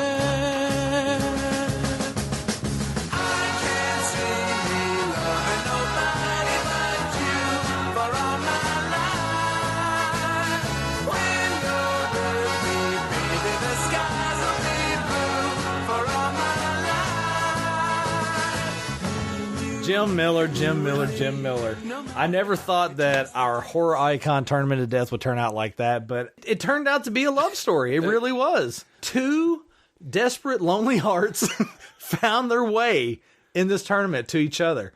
And here they sit side by side in lawn chairs at a campfire eating chocolatey, delicious s'mores. It really is a beautiful thing that we have conjured up and created here on our Halloween special. Guys, we want to thank you so much for tuning in to the show. This has been so much fun. I cannot believe like how everything has turned out. This is amazing. This is pretty fun. I'm still I'm beside myself right now, Jim. You know, love does that, Brian. It really does. Again, like I said, thank you guys for tuning in to our Halloween special. This has been a lot of fun. Next time you see us, hopefully we're going to have some more content between now and Thanksgiving. But the next time you see us on a big special is going to be our Thanksgiving special. Our world famous table scraps. Infamous to some. We have a lot of fun with table scraps. Last year was pretty outstanding. And this year we're looking to have some more fun. Obviously, Table Scraps is an outtake show. It's a blooper show. It's behind the scenes stuff that did not make the cut for any of our regular episodes. It's Jim and I being completely dumb, like half the crap you heard on this show.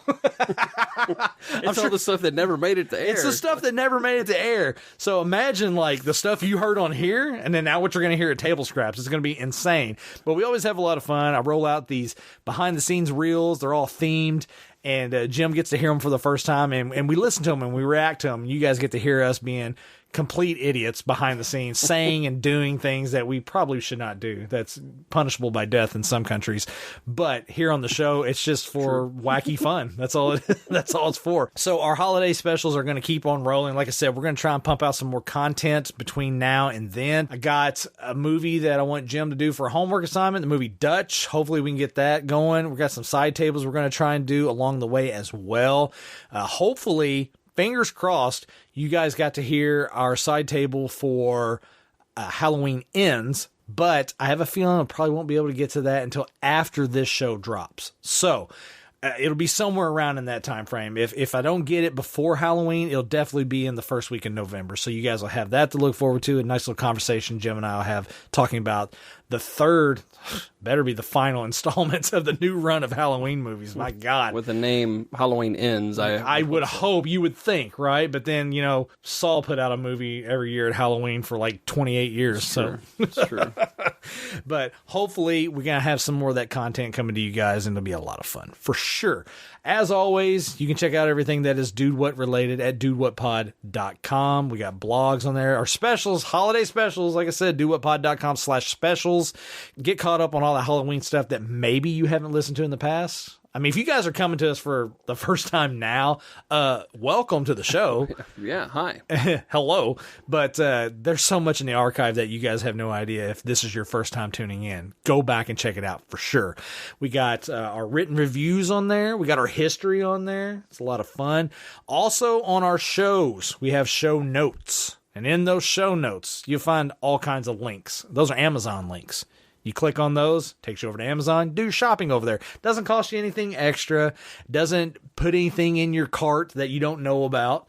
No, it's just a way for Amazon to say, hey, you guys came here from Dude What, so we're going to try and give them a little bit of kickback. It's a way for you to support the show is what we're getting at. And we need it. Emotional support, financial support, just support. Back support. Back support. We're getting old. Lumbar support. But really just financial support. Anyway, follow those Amazon links, and you can do all your shopping that way, and it gives a little bit of support to the show. And also in our links, you got two things that you need to know about. One, you want to email the show, get in touch with us. There's a link right there. Hey, you guys at dudewhatpod.com. Questions, comments, concerns, send them our way. We'll answer them on air. We always have fun with that. Do our little mailbag. It's always fun to do that on the show. We like doing that. And also, the daddies. They start off our regular shows, our regular episodes that we do. They used to be called Cherry Poppin' Daddies. Now they're just called the Daddies. And they got a song called Dr. Bones. It's the heartbeat of our show. It really is. It's awesome. It's pretty cool. Yeah. And we have licensing rights to use it. And we have links to show our appreciation for that. And send you over there. You can check out their Spotify stuff. Listen to all their music. Great music. And buy their merch, damn it. Get some shirts, some stickers, maybe a coffee mug. I don't know. Just get some cool stuff. That way you can show some support to the daddies. And then they'll be like, hey, we love those guys at Dude What because they're showing us some love. It's all about the love. Like we've done in our Tournament of Death here. It's all about the love, Jim. Full circle. It's really the circle of life. You guys can check us out on all the social media stuff as well. Facebook, Twitter, and Instagram. Just search for @DudeWhatPod or Dude What Podcast. Get in touch with us. We have a thing on Facebook that is called All Access. All Access. It's a secret ninja group behind the scenes. We post questions, polls, pictures, all kinds of stuff, trying to interact with people that are an elite number of people. And we did it on here. You know, we posted the question asking for spooky, scary stories. We posted it in All Access first, then we posted it on the regular page. But if you're in All Access, you get bonus stuff. Pretty cool. You should check it out. So I want to thank you guys one last time for tuning in to our Halloween special. We've had so much fun, a blast. We've been laughing our asses off this whole entire time, just acting stupid. And it's been a lot of fun. I've enjoyed it, for sure. Don't forget to check out the link for the Tales from the Studio Ghost Stories. Me and Mr. Stephen A. Turner sitting down talking about our ghost hunting adventures. It's like a nice little 1-2 punch to add to your holiday rotation here. You listen to our show, you listen to that Ghost Stories, and then maybe, hopefully, listen to the side table discussion and us talking about Halloween Ends. I mean, really, it's a triple threat. I mean, heck, you can go back and listen to all of our Halloween episodes. So much fun. There's so much content there, guys. You have no idea. So much content. We'll link to all of it. All of it. Everything's going to be linked. It's going to be great. I got nothing else, man. This has been a fun, spooktacular episode. I know you love it whenever I call it spooktacular. Spooktacular, yeah. I think we're going to go ahead and get on out of here. I want to thank you guys one last time. Jim, you got anything else for me, man? I love you, man. Love you too, brother. Just seeing these two come together, going into the holiday season, that's the treat that we didn't know we were looking for. It certainly was not a trick. Definitely not. What is wrong with us? All right, we're tired. We got to go. We got to get out of here. Thank you, guys. We will see you guys on our next holiday special, and maybe, hopefully, something else before then as well. But we're going to get on out of here. We're going to get our popcorn balls. We're going to get our mung, and we're going to throw that crap out the window and eat some king-size candy bars. We're going to get on out of here. We'll see you guys down the road. Happy Halloween, guys. Bye, guys. The foulest stenches in the air, the funk of 40,000 years, and grisly ghouls from every tomb are closing in to seal your doom. And though you fight to stay alive, your body starts to shiver, for no mere mortal can resist the evil of the thriller.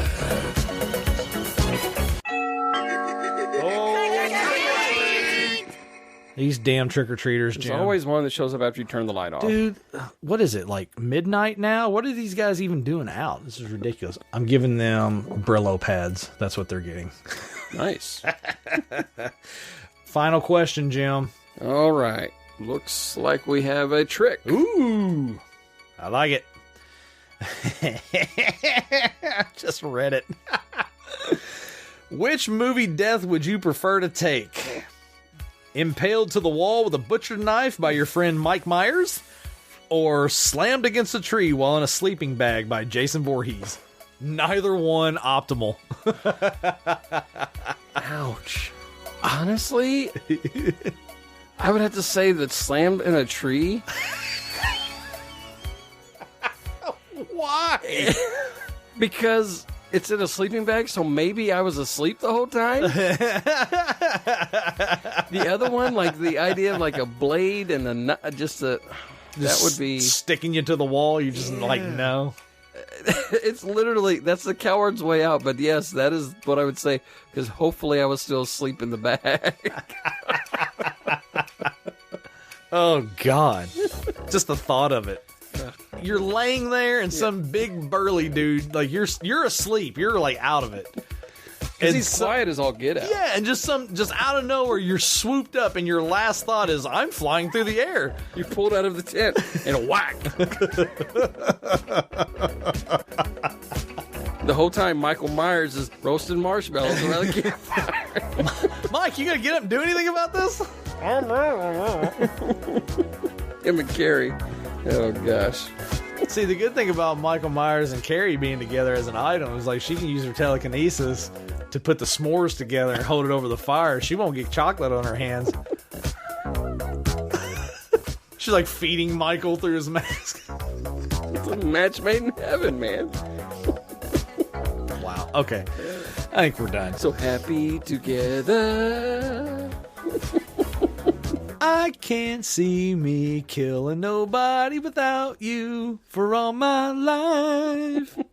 When you're near me, baby, the halls will be red from my knife.